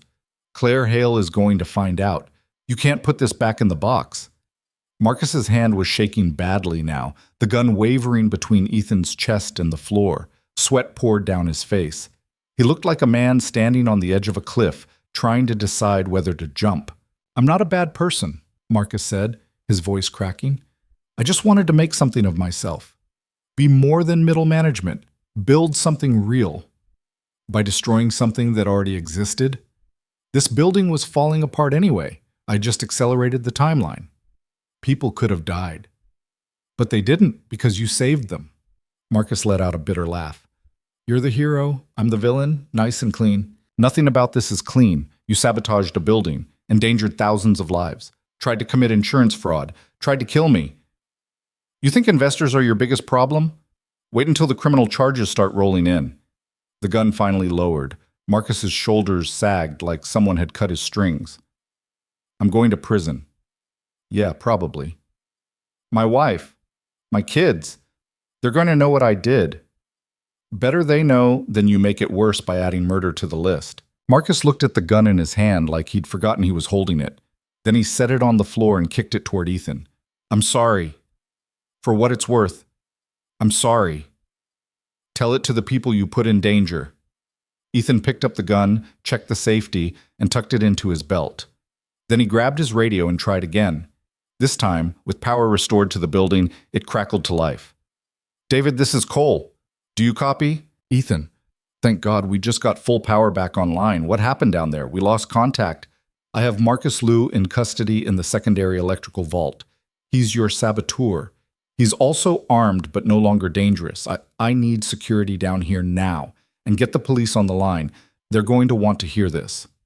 Static. Then David's voice, stunned. "Marcus Liu? But he's nobody. Middle management. How could he?" "He had investors. People who wanted this building to fail so they could profit from the reconstruction. I'll explain everything later. Just get security down here before I do something I regret." "On it. They're on their way." Ethan looked at Marcus, who'd slumped against the wall like a puppet with cut strings. "Who are they?" "The investors." Marcus laughed, hollow and broken. You think I'm telling you that? Those people will kill me if they think I talked. They're going to kill you anyway once they find out you failed. Maybe. But at least my family will be safe if I keep my mouth shut. Your family is going to be safe because you're going to be in protective custody. But that only works if you cooperate. Give me names. Marcus shook his head. You don't understand how deep this goes. Then explain it to me. Not just investors, city officials, zoning board members, people who approved the demolition contracts before the building even failed. This whole thing was orchestrated from the top down. I was just the guy who made it happen. Ethan's blood ran cold. How high does it go? High enough that I'm dead if I say more? High enough that maybe you should stop asking questions and just be grateful you're alive. Before Ethan could press further, footsteps echoed in the tunnel. Multiple sets, security arriving, flashlights sweeping through the darkness. 2 guards entered the vault, hands on their weapons. Ethan Cole? That's me. This is Marcus Liu. He's the one who sabotaged the building. He's unarmed now, but he had a gun. It's in my belt. The guards looked uncertain. Marcus was still in his suit, still looked like every other corporate drone they saw every day. Ethan was covered in blood and concrete dust, looking more like a criminal than Marcus did. We're going to need you both to come with us, the lead guard said carefully. Fine, but call the police first. This isn't a building security matter. This is attempted murder and insurance fraud. The guard spoke into his radio while his partner kept a hand on his weapon, watching both Ethan and Marcus like they might explode. 5 minutes later, David arrived with 2 police officers, both looking confused and overwhelmed. Someone want to explain what's happening? The first officer asked. Ethan started from the beginning. The sabotage, the disabled backup systems, the cut power cable, Marcus's confession, the gun. All of it spilled out in a rush of exhausted detail while Marcus sat silent against the wall, not confirming or denying anything. When Ethan finished, the officers looked at each other. You're saying this man orchestrated a 2-year plan to sabotage a building? The first officer asked skeptically. I'm saying he admitted it to me 5 minutes ago. Check his access logs. Check the security footage if any of it still works. Check the financial records. It's all there. The second officer turned to Marcus. Is any of this true? Marcus looked up, his face empty. I want a lawyer. And just like that, he shut down. No more confessions. No more information. Just 5 words that would protect him until his lawyer arrived and told him exactly how screwed he was. The police put him in cuffs and led him away. David watched them go, his face ashen. I can't believe it. Marcus Liu. He's been with the company for 7 years, passed every background check, never a single complaint. People with clean records are exactly who you need to worry about, Ethan said. They know how to hide in plain sight. You said he mentioned investors, other people involved. Who are they? He wouldn't say. Claimed they'd kill him if he talked. That's insane. This is a building in downtown Manhattan, not some mob operation. You'd be surprised how much overlap there is. David ran a hand through his hair, looking 10 years older than he had that morning. What do we do now? Now you call Claire Hale and tell her everything. And I mean everything. The sabotage, the investors, the city officials Marcus mentioned. All of it. Because if this goes as deep as he suggested, the company's going to need to get ahead of it before the media does. The media's already outside. They've been covering the power failure all day. Then they're about to get a much bigger story. Ethan started walking toward the tunnel, his body screaming for rest. David followed. Where are you going? Home. I'm done. But the building, we need you to verify all the systems are stable. Make sure nothing else was damaged. Hire someone. You've got my maintenance logs. They'll tell you everything that needs checking. Ethan, please. You can't just walk away now. He stopped, turned to face David. Yes, I can. I came back because people were in danger. I fixed the building because it was the right thing to do. But I don't work here anymore, remember? You fired me this morning. That was a mistake, but yeah, it was. But it's your mistake to live with, not mine. I have a daughter waiting for me. I'm going home. He left David standing in the tunnel and climbed the stairs back to ground level. His legs barely held him up. His head throbbed. His ribs ached with every breath. But he kept moving, one step at a time, until he emerged into the lobby. It was chaos. Police everywhere. News crews outside the glass doors. Building employees being interviewed by officers. Someone had set up a command center near the security desk. laptops and radios, and people talking rapidly into phones. Nobody noticed Ethan cross the lobby. He was just another worker covered in dust, invisible to everyone who mattered. He pushed through the revolving doors into the night air. It was past midnight now. The city's energy shifted into its late-night mode. Traffic thinner, crowds gone, just the diehards and the desperate still moving through the streets. Ethan walked the 3 blocks to Mrs. Chen's building on autopilot, his mind empty of everything except the need to see his daughter. He buzzed the apartment. Mrs. Chen's voice crackled through the intercom. "Yes? It's Ethan Cole. I'm here for Mia." The door buzzed open. He climbed the stairs to the 3rd floor and knocked. Mrs. Chen opened the door, took one look at him, and her eyes went wide. "What happened to you?" "Long story. Is Mia asleep?" "In the spare room. I tried to get her to go to bed an hour ago, but she wanted to wait up for you." "Thanks for watching her." "Of course." "Ethan, are you all right? You look—" "I'm fine. Just tired." He moved past her into the apartment. The spare room door was cracked open, light spilling through. He pushed it wider and saw Mia sitting on the bed, still fully dressed, a book in her lap that she clearly hadn't been reading. She looked up when he entered. "Dad?" "Hey, kiddo." She took in his appearance. The blood, the dust, the bruises forming on his face. "You said you'd be careful." "I was. Other guy looks worse." "That's not funny." "I know." She set the book aside and crossed the room, wrapping her arms around him in a hug that made his ribs scream, but he didn't care. He hugged her back, feeling 8 years of responsibility and fear and love crushing down on him all at once. "Did you fix it?" she asked, her voice muffled against his chest. "Yeah, I fixed it. And the person who broke it? In police custody." "Good." They stood like that for a long moment. Then Mia pulled back, looking up at him with those 2 old eyes. "Can we go home now?"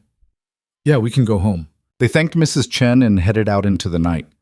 The walk back to their apartment was quiet, both of them too exhausted for conversation. Ethan's building was a walk-up in a neighborhood that real estate agents called emerging, which meant it was still affordable if you didn't mind the noise and the questionable plumbing. He unlocked the door to their 3rd-floor apartment, and Mia went straight to her room without being told. Ethan collapsed on the couch, too tired to make it to his own bed. His phone was still dead. He plugged it in and watched it slowly come back to life. Immediately, notifications started flooding in. Missed calls from David, texts from numbers he didn't recognize, a voicemail from Claire Hale. He ignored all of it and pulled up the news instead. The Meridian Tower failure was the lead story on every local station. Video footage of the darkened building, interviews with evacuated workers, shots of Sarah Chen being loaded into an ambulance with her newborn daughter, and buried in the coverage already spreading the first reports of sabotage and arrest. They didn't have Marcus's name yet, but they would. By tomorrow morning, it would be everywhere. Ethan's phone rang, unknown number. He almost didn't answer, but curiosity won. "Hello? Mr. Cole, this is Detective Sarah Brennan with the NYPD. I understand you were involved in tonight's incident at the Meridian Tower." That's one way to put it. "I need to take your statement. Would you be available to come down to the station tomorrow?" "What time?" "How's 10 a.m.? "Fine." "Which station?" She gave him the address. He wrote it down on the back of a takeout menu.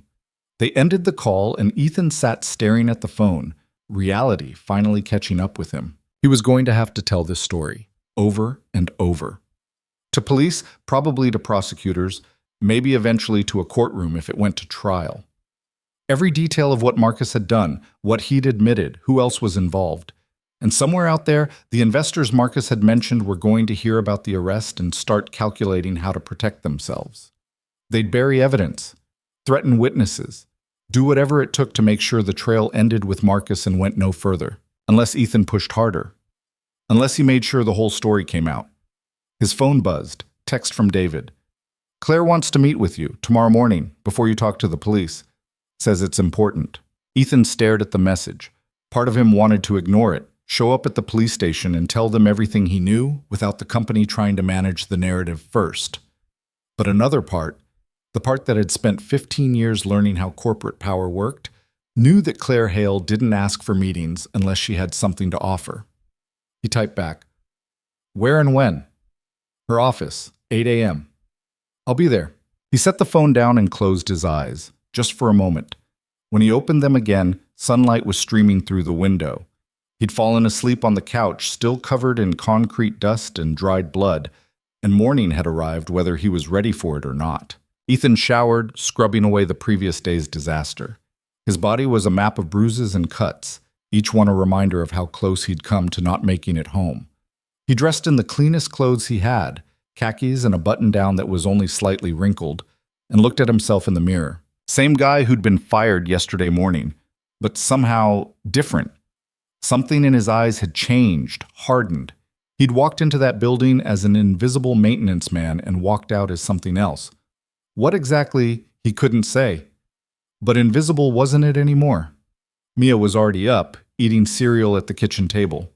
She looked at him and nodded approval. "You look almost human." "Thanks, I think." "Where are you going?"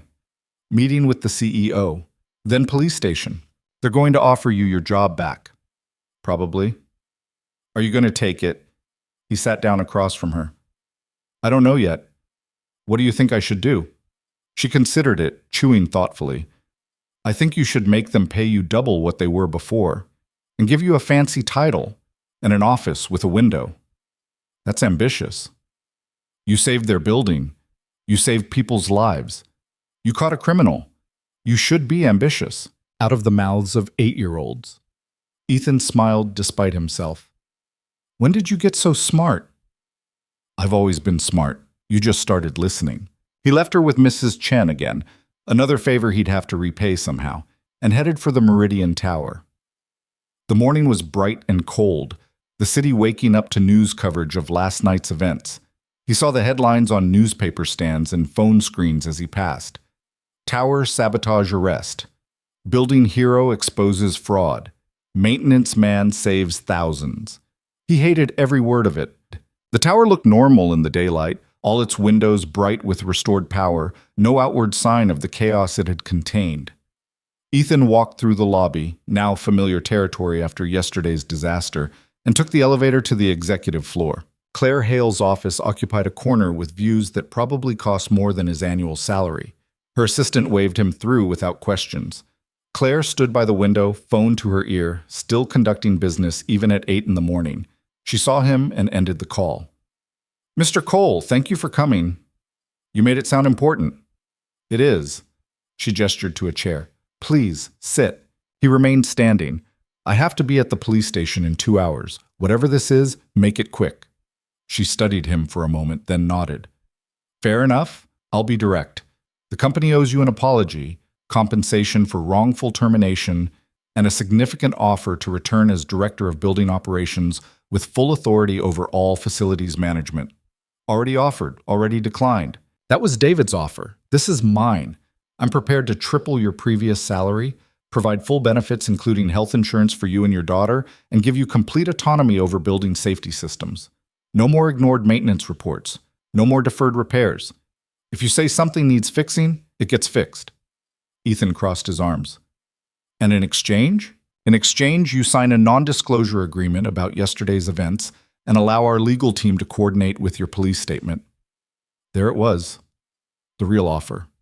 Money and power in exchange for silence. "You want to control the narrative," Ethan said.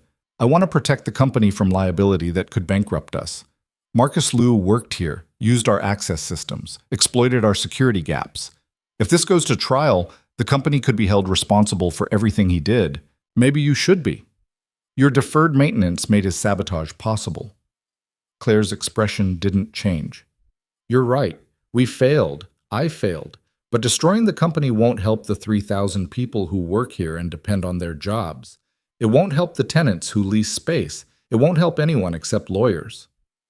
"And the investors Marcus mentioned? The city officials? What about them? What about them? Are they part of your damage control plan?" "I don't know what you're talking about." Ethan leaned forward. Marcus said this went higher than him, that there were people in positions of power who approved demolition contracts before the building even failed. He implied corruption at the city level. "Are you telling me you don't know anything about that?" Claire's face remained carefully neutral.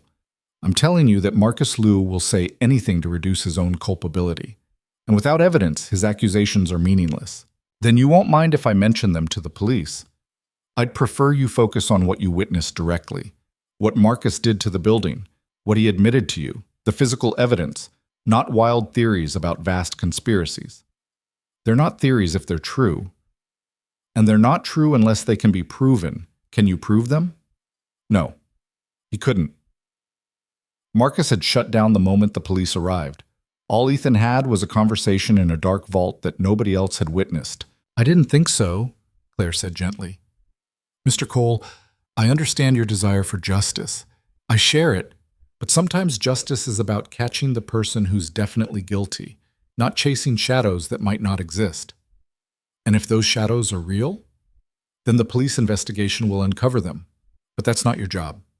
Your job is to keep this building running safely, and I'm offering you the resources to do that better than you ever could before. Ethan walked to the window looking out over the city.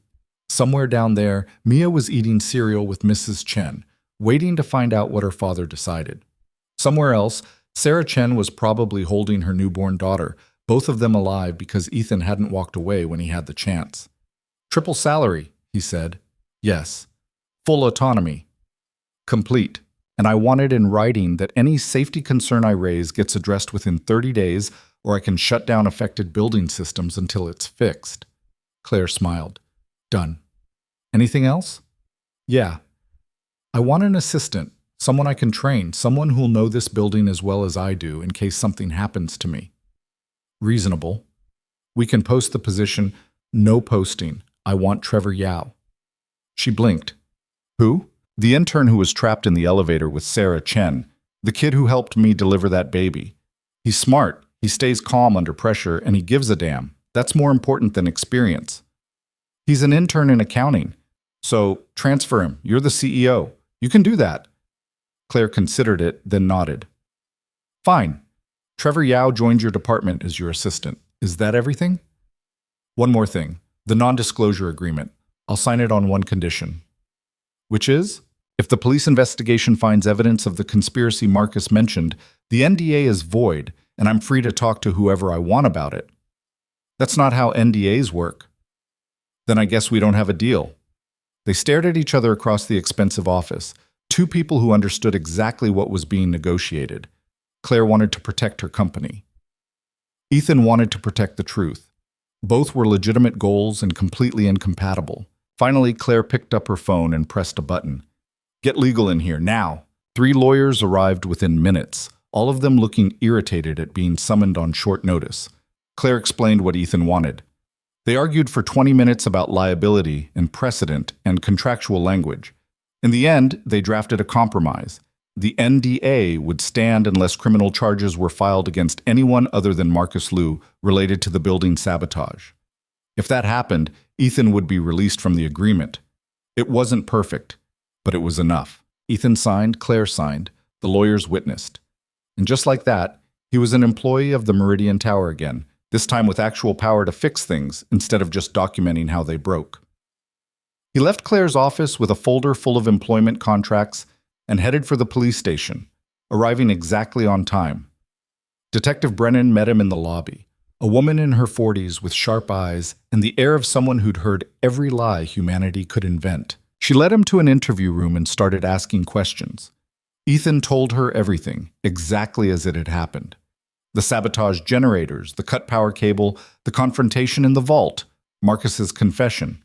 He didn't mention the conspiracy theories, didn't mention investors or city officials, just stuck to what he could prove. The interview lasted 3 hours. When it was over, Brennan leaned back in her chair and studied him. You're leaving something out, she said. Am I? Marcus Liu doesn't strike me as a mastermind. He's middle management with delusions of grandeur. Someone put him up to this. He mentioned investors, said they'd kill him if he talked. Names? He wouldn't give them, said it went too high. How high? City government, maybe? He implied demolition contracts were approved before the building even failed. Brennan's expression didn't change, but something shifted behind her eyes. That's a serious allegation. That's what I thought, but I can't prove any of it. Just what he told me. And you're willing to testify to that? If it comes to trial, yeah. She nodded slowly. All right, We'll look into it. But between you and me, this kind of thing is hard to prosecute. Powerful people have ways of making evidence disappear. Witnesses get scared, memories get fuzzy. You might be the only person willing to go on record about what Marcus said. Then I guess I better stay alive long enough to do it. You think you're in danger? I think Marcus's investors are about to realize I'm the only person who can connect them to this. Draw your own conclusions. Brennan pulled out a card and wrote a number on the back. That's my direct line. Anything happens, anything at all that feels off, you call me immediately. Understood? Ethan took the card. Understood. He left the police station feeling like he'd just painted a target on his back, but he'd told the truth, and that had to count for something. His phone rang as he hit the sidewalk. David. Ethan, we have a problem. What now? The generators. They're running rough. Temperature's spiking. I think whoever Marcus was working with might have done more damage than we realized. Ethan closed his eyes. Of course. Because nothing could ever just be simple. I'm on my way. He hung up and started walking back toward the tower, his new position as director of building operations apparently starting right now. No rest for the employed, no peace for the guy who just saved everyone. Somewhere behind him, Detective Brennan watched from the precinct window, her phone already dialing a number that would set in motion investigations Ethan couldn't imagine. And somewhere else entirely, in an office that overlooked the city from an even greater height, someone received a report that Ethan Cole was asking questions. Someone who had a lot to lose if those questions got answered. The game was far from over.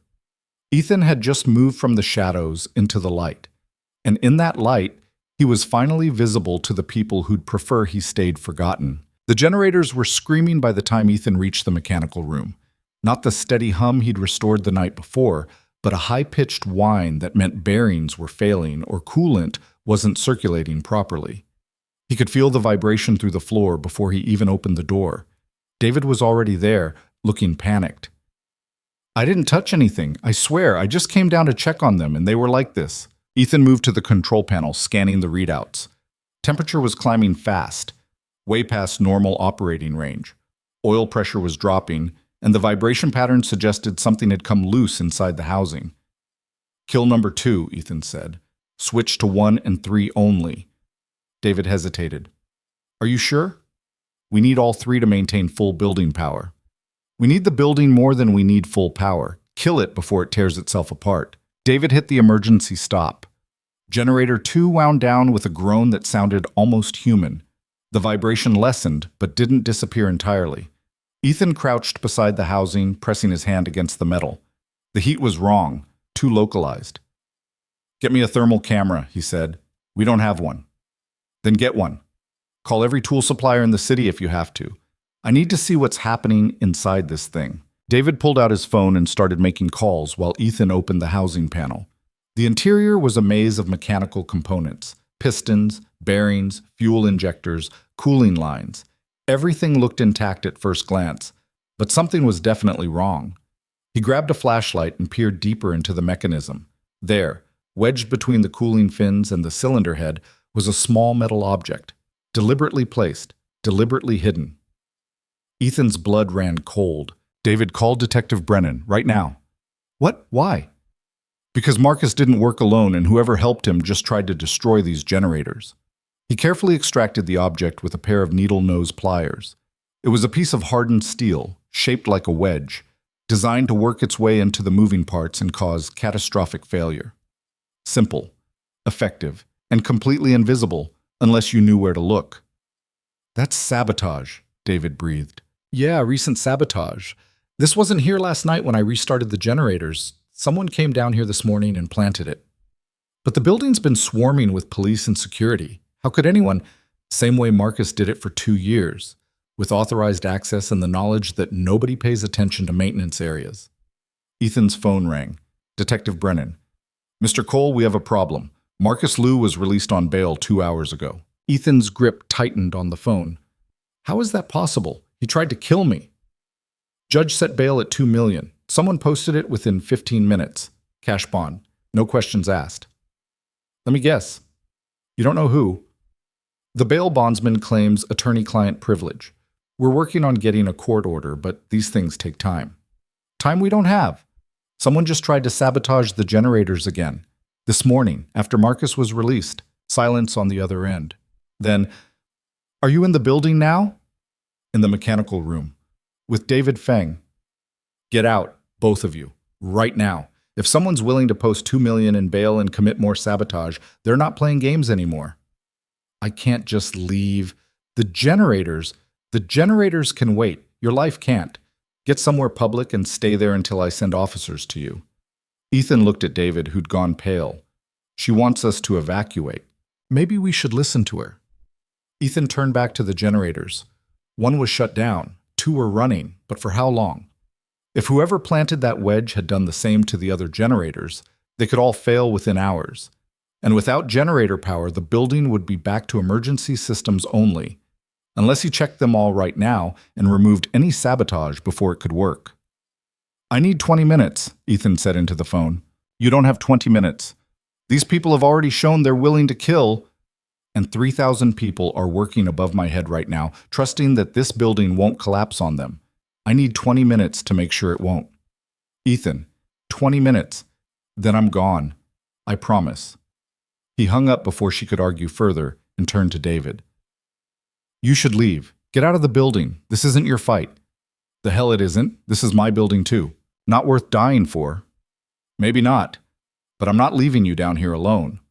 Ethan wanted to argue but didn't have time.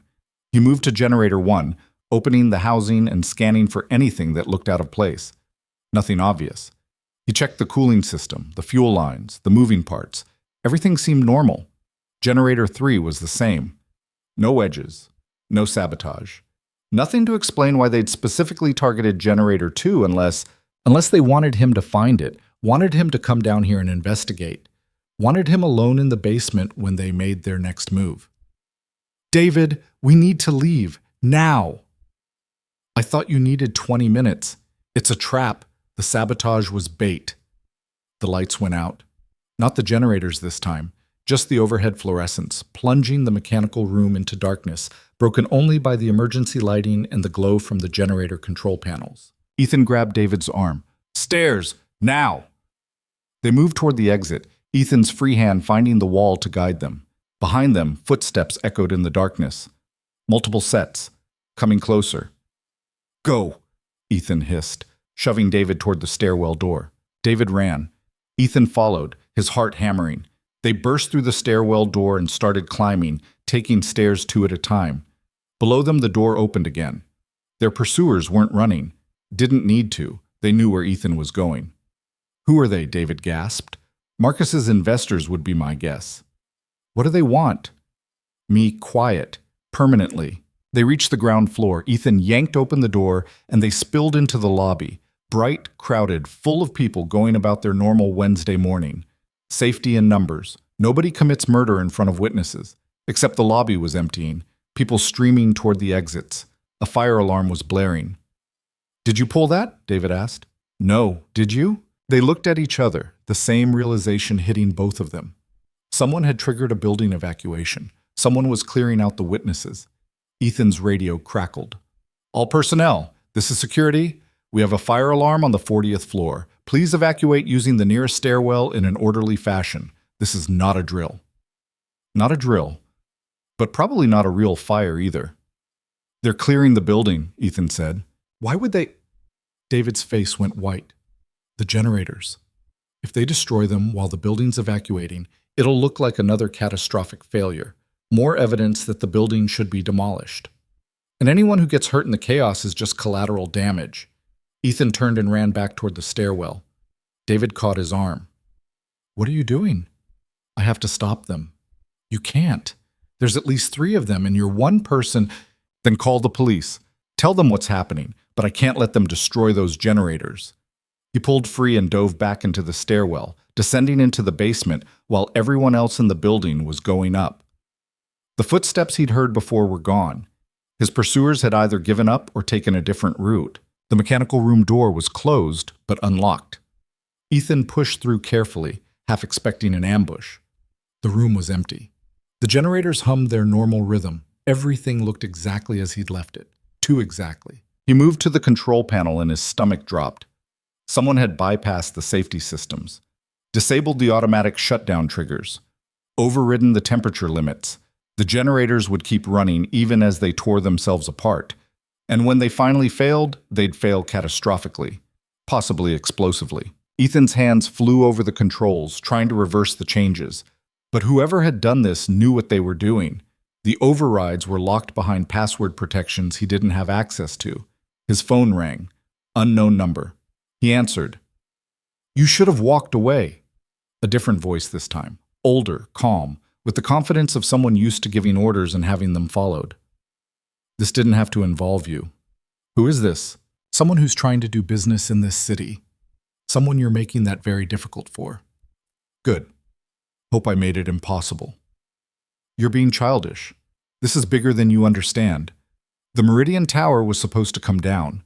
The land was supposed to be redeveloped. Jobs would have been created, revenue generated, but you had to play hero. People would have died. People die in construction accidents all the time. It's the cost of progress." Ethan felt rage building in his chest, hot and tight. "You're insane. I'm practical, and I'm giving you one last chance. Leave the building, take your daughter, move somewhere else. We'll make sure you're comfortable. Money's not an issue." "You're trying to bribe me after trying to kill me?" "I'm trying to make this easy on everyone. You walk away, we finish what we started, everyone wins. Except the people who work here, except the tenants, except anyone who values truth over profit. Truth is expensive, Mr. Cole. Most people can't afford it." The line went dead. Ethan stared at the control panel, his mind racing. He couldn't undo the overrides, couldn't stop the generators from eventually destroying themselves, but he could do something they wouldn't expect. He pulled out his phone and started recording a video. His own face filled the screen, haggard and determined. "My name is Ethan Cole. I'm the director of building operations at the Meridian Tower. If you're watching this, it means someone succeeded in killing me. What I'm about to tell you is the truth about what happened to this building." He explained everything: the sabotage, Marcus Liu, the investors, the corruption, the phone calls and threats. He held up the steel wedge he'd found in the generator, showed the bypassed safety systems on camera, named every name he knew and admitted the ones he didn't. "I don't know who's behind this," he said to the camera, "but they have access to city permits, construction contracts, and enough money to post a $2 million bail without blinking. They're connected. They're powerful. And they're willing to kill to get what they want. If something happens to me, don't let them win. Don't let them bury this story along with my body. The people who work in this building deserve better. The city deserves better. We all deserve better than being sacrificed for someone else's profit." He ended the recording and uploaded it to every cloud service he had. Sent copies to Detective Brennan, to David, to news stations. Made sure that if he died, the truth died louder.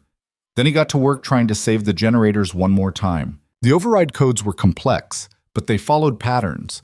Someone had been in a hurry when they set them up, probably expecting Ethan to be dead or evacuated before he could investigate. They'd use default sequences, variations on common passwords. Ethan worked through them systematically, trying combinations until something clicked. 15 minutes later, he broke through the first layer of security. 10 minutes after that, he had access to the shutdown controls. He reversed the overrides, restored the safety systems, and set the generators back to normal operating parameters. They'd survive. The building would survive. Now he just had to make sure he did too. He headed for the stairwell, ready to get out of the basement and into the relative safety of the evacuating crowd. But when he opened the door, 3 men were waiting for him. Not security, not police. Private contractors in suits, the kind who got paid to make problems disappear. "Mr. Cole," the first one said, "you need to come with us." "I don't think so." It wasn't a request. The man reached inside his jacket. Ethan didn't wait to see what he was reaching for. He slammed the stairwell door and ran back into the mechanical room, his mind racing through options. He was trapped in the basement with 3 armed men between him and the only exit he knew. Except that wasn't quite true. He'd worked in this building for 15 years. He knew every corridor, every crawl space, every maintenance tunnel that the architects had forgotten existed. He ran to the back of the mechanical room and pulled open a panel in the wall. access to the old coal chute from when the building had been heated by furnaces a century ago. The chute was narrow, barely wide enough for a grown man, and it went straight up 4 stories before opening into what was now a storage room. Ethan had climbed it exactly once during his first year, checking for structural issues. He'd sworn never to do it again. The walls were crumbling brick, the handholds uncertain, and one wrong move would send you plummeting 40 feet onto concrete. He climbed into the chute. Behind him, the mechanical room door crashed open. Voices shouted. Footsteps pounded closer. Ethan climbed, his fingers finding holds in the dark, his feet scrambling for purchase on deteriorating brick. The chute smelled like dust and decay. Something skittered past his hand, probably a rat, possibly something worse. He didn't look down, just kept climbing, one handhold at a time, his muscles burning. Below, flashlight beams cut through the darkness. Someone had found the chute. They were following. Ethan climbed faster, his hands raw, his breath coming in gasps. 20 feet up. 30. The opening should be close now, somewhere in the darkness above. His hand hit wood, the access panel. He pushed against it and it didn't budge. Locked or stuck, he couldn't tell. He braced his feet against the walls and shoved with everything he had. The panel burst open and he tumbled through into a storage room filled with broken furniture and filing boxes from decades past. He rolled to his feet, slammed the panel shut, and shoved a filing cabinet on top of it. Not much of a barrier, but it would buy him seconds. He ran through the storage room to the hallway beyond. 4th floor, offices, people. The evacuation was still in progress, workers streaming toward the exits in orderly lines. Ethan joined them, trying to blend in, just another employee heading for safety. His phone buzzed. Text from Detective Brennan. "Got your video. Holy hell, Ethan. Where are you?" He typed back. 4th floor, being pursued. 3 men, armed, professional. "Get to the lobby. Police are there now. I'm on my way." The lobby. Safety. But to get there, he had to make it down 3 more floors without his pursuers catching him. He pushed through the crowd, moving faster than evacuation protocols allowed. Someone shouted at him to slow down. He ignored them and kept moving, hitting the stairwell and descending as fast as his exhausted legs would carry him. 3rd floor, 2nd, 1st. He burst into the lobby and it was chaos. The fire alarm was still blaring. People were everywhere. And standing near the security desk, talking to police officers, was Claire Hale. Ethan pushed through the crowd toward her. She saw him coming and her eyes went wide. "Mr. Cole? What happened to you?" "Your business partners just tried to kill me. Again." "My what?" "The investors. The ones who put Marcus up to sabotaging the building. They're here. In the building. Right now." Claire's face went pale. "That's impossible. I don't have any partners. The Meridian Group is privately held. Then someone in your organization does. Someone high enough to approve construction contracts and influence city permits. Someone who stands to make a fortune if this building comes down." One of the police officers stepped forward. "Sir, are you Ethan Cole?" "Yeah." "Detective Brennan sent us. She said you were in danger. 3 men chased me from the basement. They're armed, probably still in the building." The officer spoke into his radio, calling for backup. More police flooded into the lobby. Claire looked shell-shocked, her perfect corporate composure finally cracking. "Who?" she asked quietly. "Who in my organization would do this?" "I don't know, but whoever posted Marcus's bail has access to serious money, and they knew exactly which safety systems to target to make the building fail. That's not common knowledge." Claire pulled out her phone and made a call. "Patricia, I need the list of everyone with access to our construction budgets. Right now. Yes, I know you're evacuating. I don't care. Get me that list." She ended the call and looked at Ethan. "If someone in my company did this, I'll find them. I promise you that." "Save your promises. Just help me stay alive long enough to testify." Detective Brennan arrived 10 minutes later with what looked like half the NYPD. She took one look at Ethan and shook her head. "You don't listen very well, do you?" "Occupational hazard. The video you sent. That's evidence, admissible evidence. You just became the key witness in a major corruption case. Great. Does that come with protective custody?" "It comes with me not letting you out of my sight until we arrest everyone involved." She turned to the officers. "I want this building locked down. Nobody leaves until we've identified and detained the 3 men who were chasing Mr. Cole." The evacuation reversed into a lockdown. People who'd been streaming out were directed to gather in secured areas. Police swept floor by floor, looking for the men Ethan had described. They found two of them trying to leave through a service exit. The third had already escaped. Brennan interrogated the two they'd caught, while Ethan sat in a folding chair in the lobby, exhausted beyond measure. An hour passed, then two. Finally, Brennan emerged from the security office looking grim. They're not talking. Both lawyered up immediately, but we found their employment records. They work for a private security firm called Apex Solutions. The firm's client list is sealed, but we're getting a warrant. How long will that take? Days? Maybe weeks. We don't have weeks. I know, but unless someone talks, we're stuck. Ethan's phone rang. Unknown number again. He showed it to Brennan. She nodded and gestured for him to answer while she started a trace. What now? Ethan said. You're more trouble than you're worth, Mr. Cole. I'm withdrawing my offer. You can keep your little building. I've got other projects. Who are you? Someone you'll never identify, someone you'll never touch. Enjoy your victory. It'll be the only one you get. I'm recording this, you know. Police are tracing it right now. Trace away. This phone will be in a river by the time you finish the sentence, and I'll be on a plane to somewhere without extradition. The line went dead. Brennan looked at her equipment and cursed. Burner phone, unregistered. The trace dead-ended at a cell tower in Queens. Ethan sat back in the folding chair, suddenly too tired to care. They'd won. The building was safe. The generators were stable. But the people behind it all were getting away. There has to be something, he said. Some connection we're missing. Claire Hale approached, her phone in hand. I found something. Patricia sent me the access logs for our construction budgets. There's one person who's been running queries on demolition costs, insurance payouts, and property values for the last 18 months. Who? She showed him the phone. The name on the screen made Ethan's blood run cold. David Feng. That's impossible, Ethan said. David's been helping me all day. He was there in the mechanical room. He evacuated with me. Or he was keeping tabs on you, Brennan said, making sure you didn't get too close to the truth. Making sure that if you did, he'd know about it first. Ethan thought back through the last 2 days.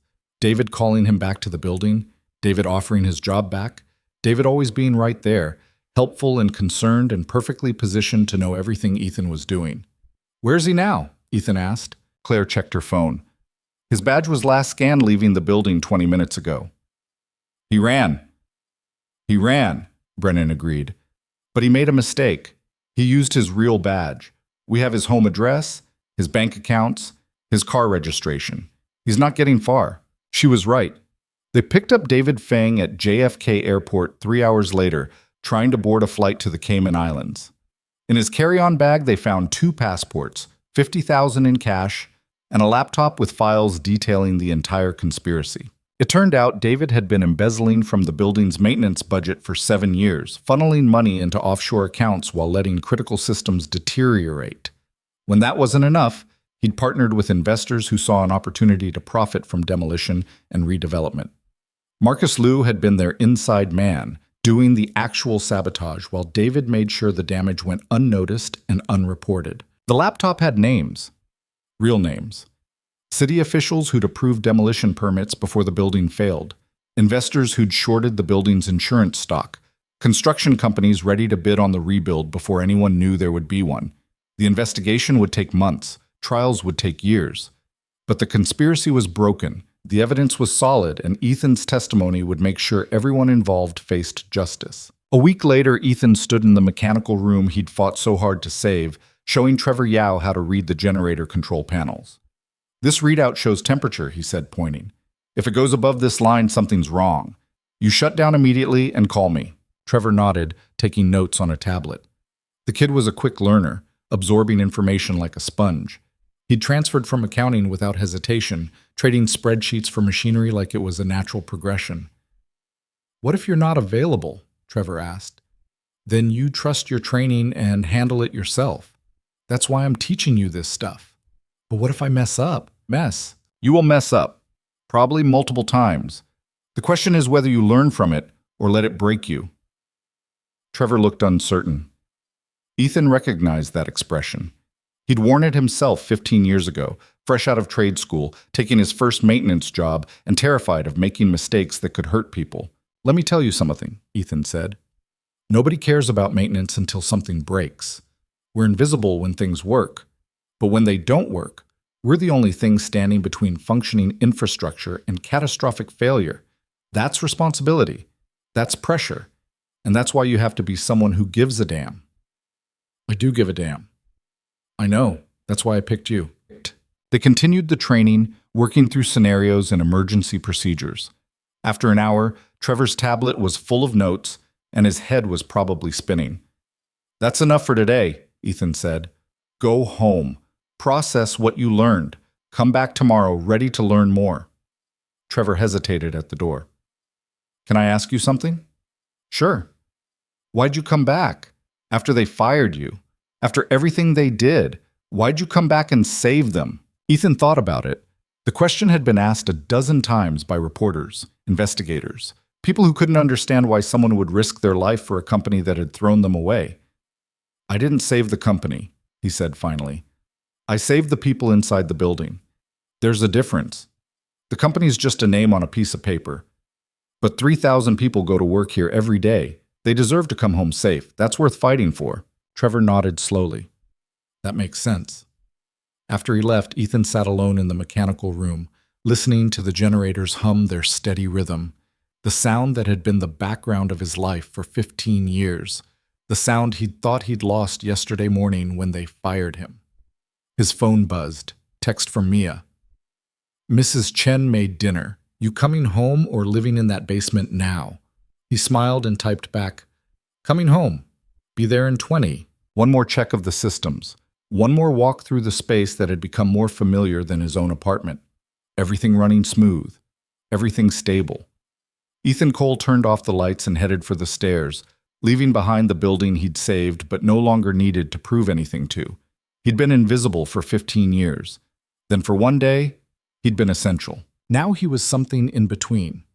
Important but not indispensable. Valued but not worshipped. Exactly where he wanted to be. The lobby was quiet, most workers already gone for the day. Claire Hale stood near the elevators, scrolling through her phone. She looked up when she heard his footsteps. Mr. Cole. Heading home? Yeah, long day.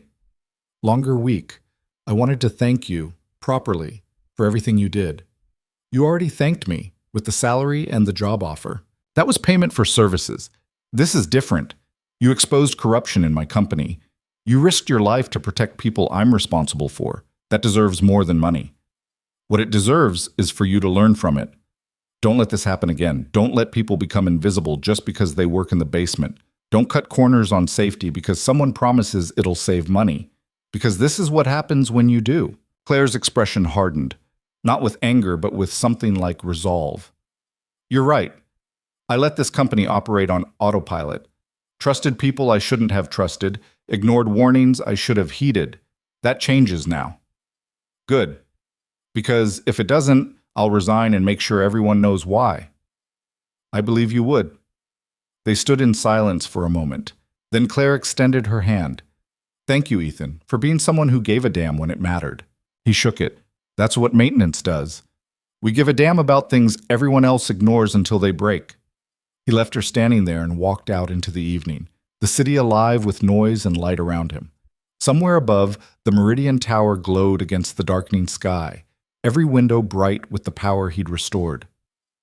Mia was waiting when he got home, sitting at the kitchen table with homework spread around her like a paper fortress.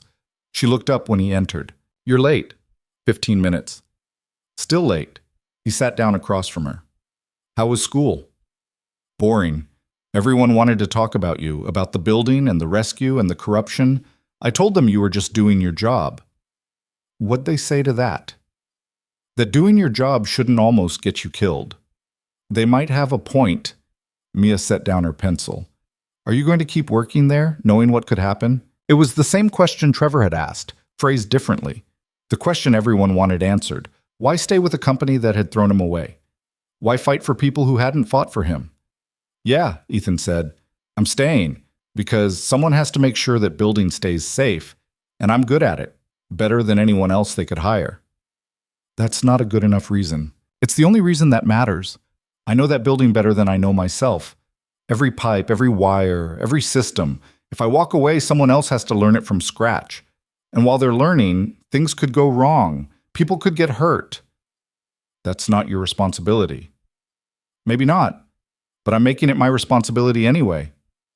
Mia studied him for a long moment. Then she went back to her homework. You're stubborn. I learned from the best. She smiled despite herself. They ate dinner together, the same cheap takeout they'd been eating for years, because Ethan had never learned to cook, and Mia wasn't old enough to try.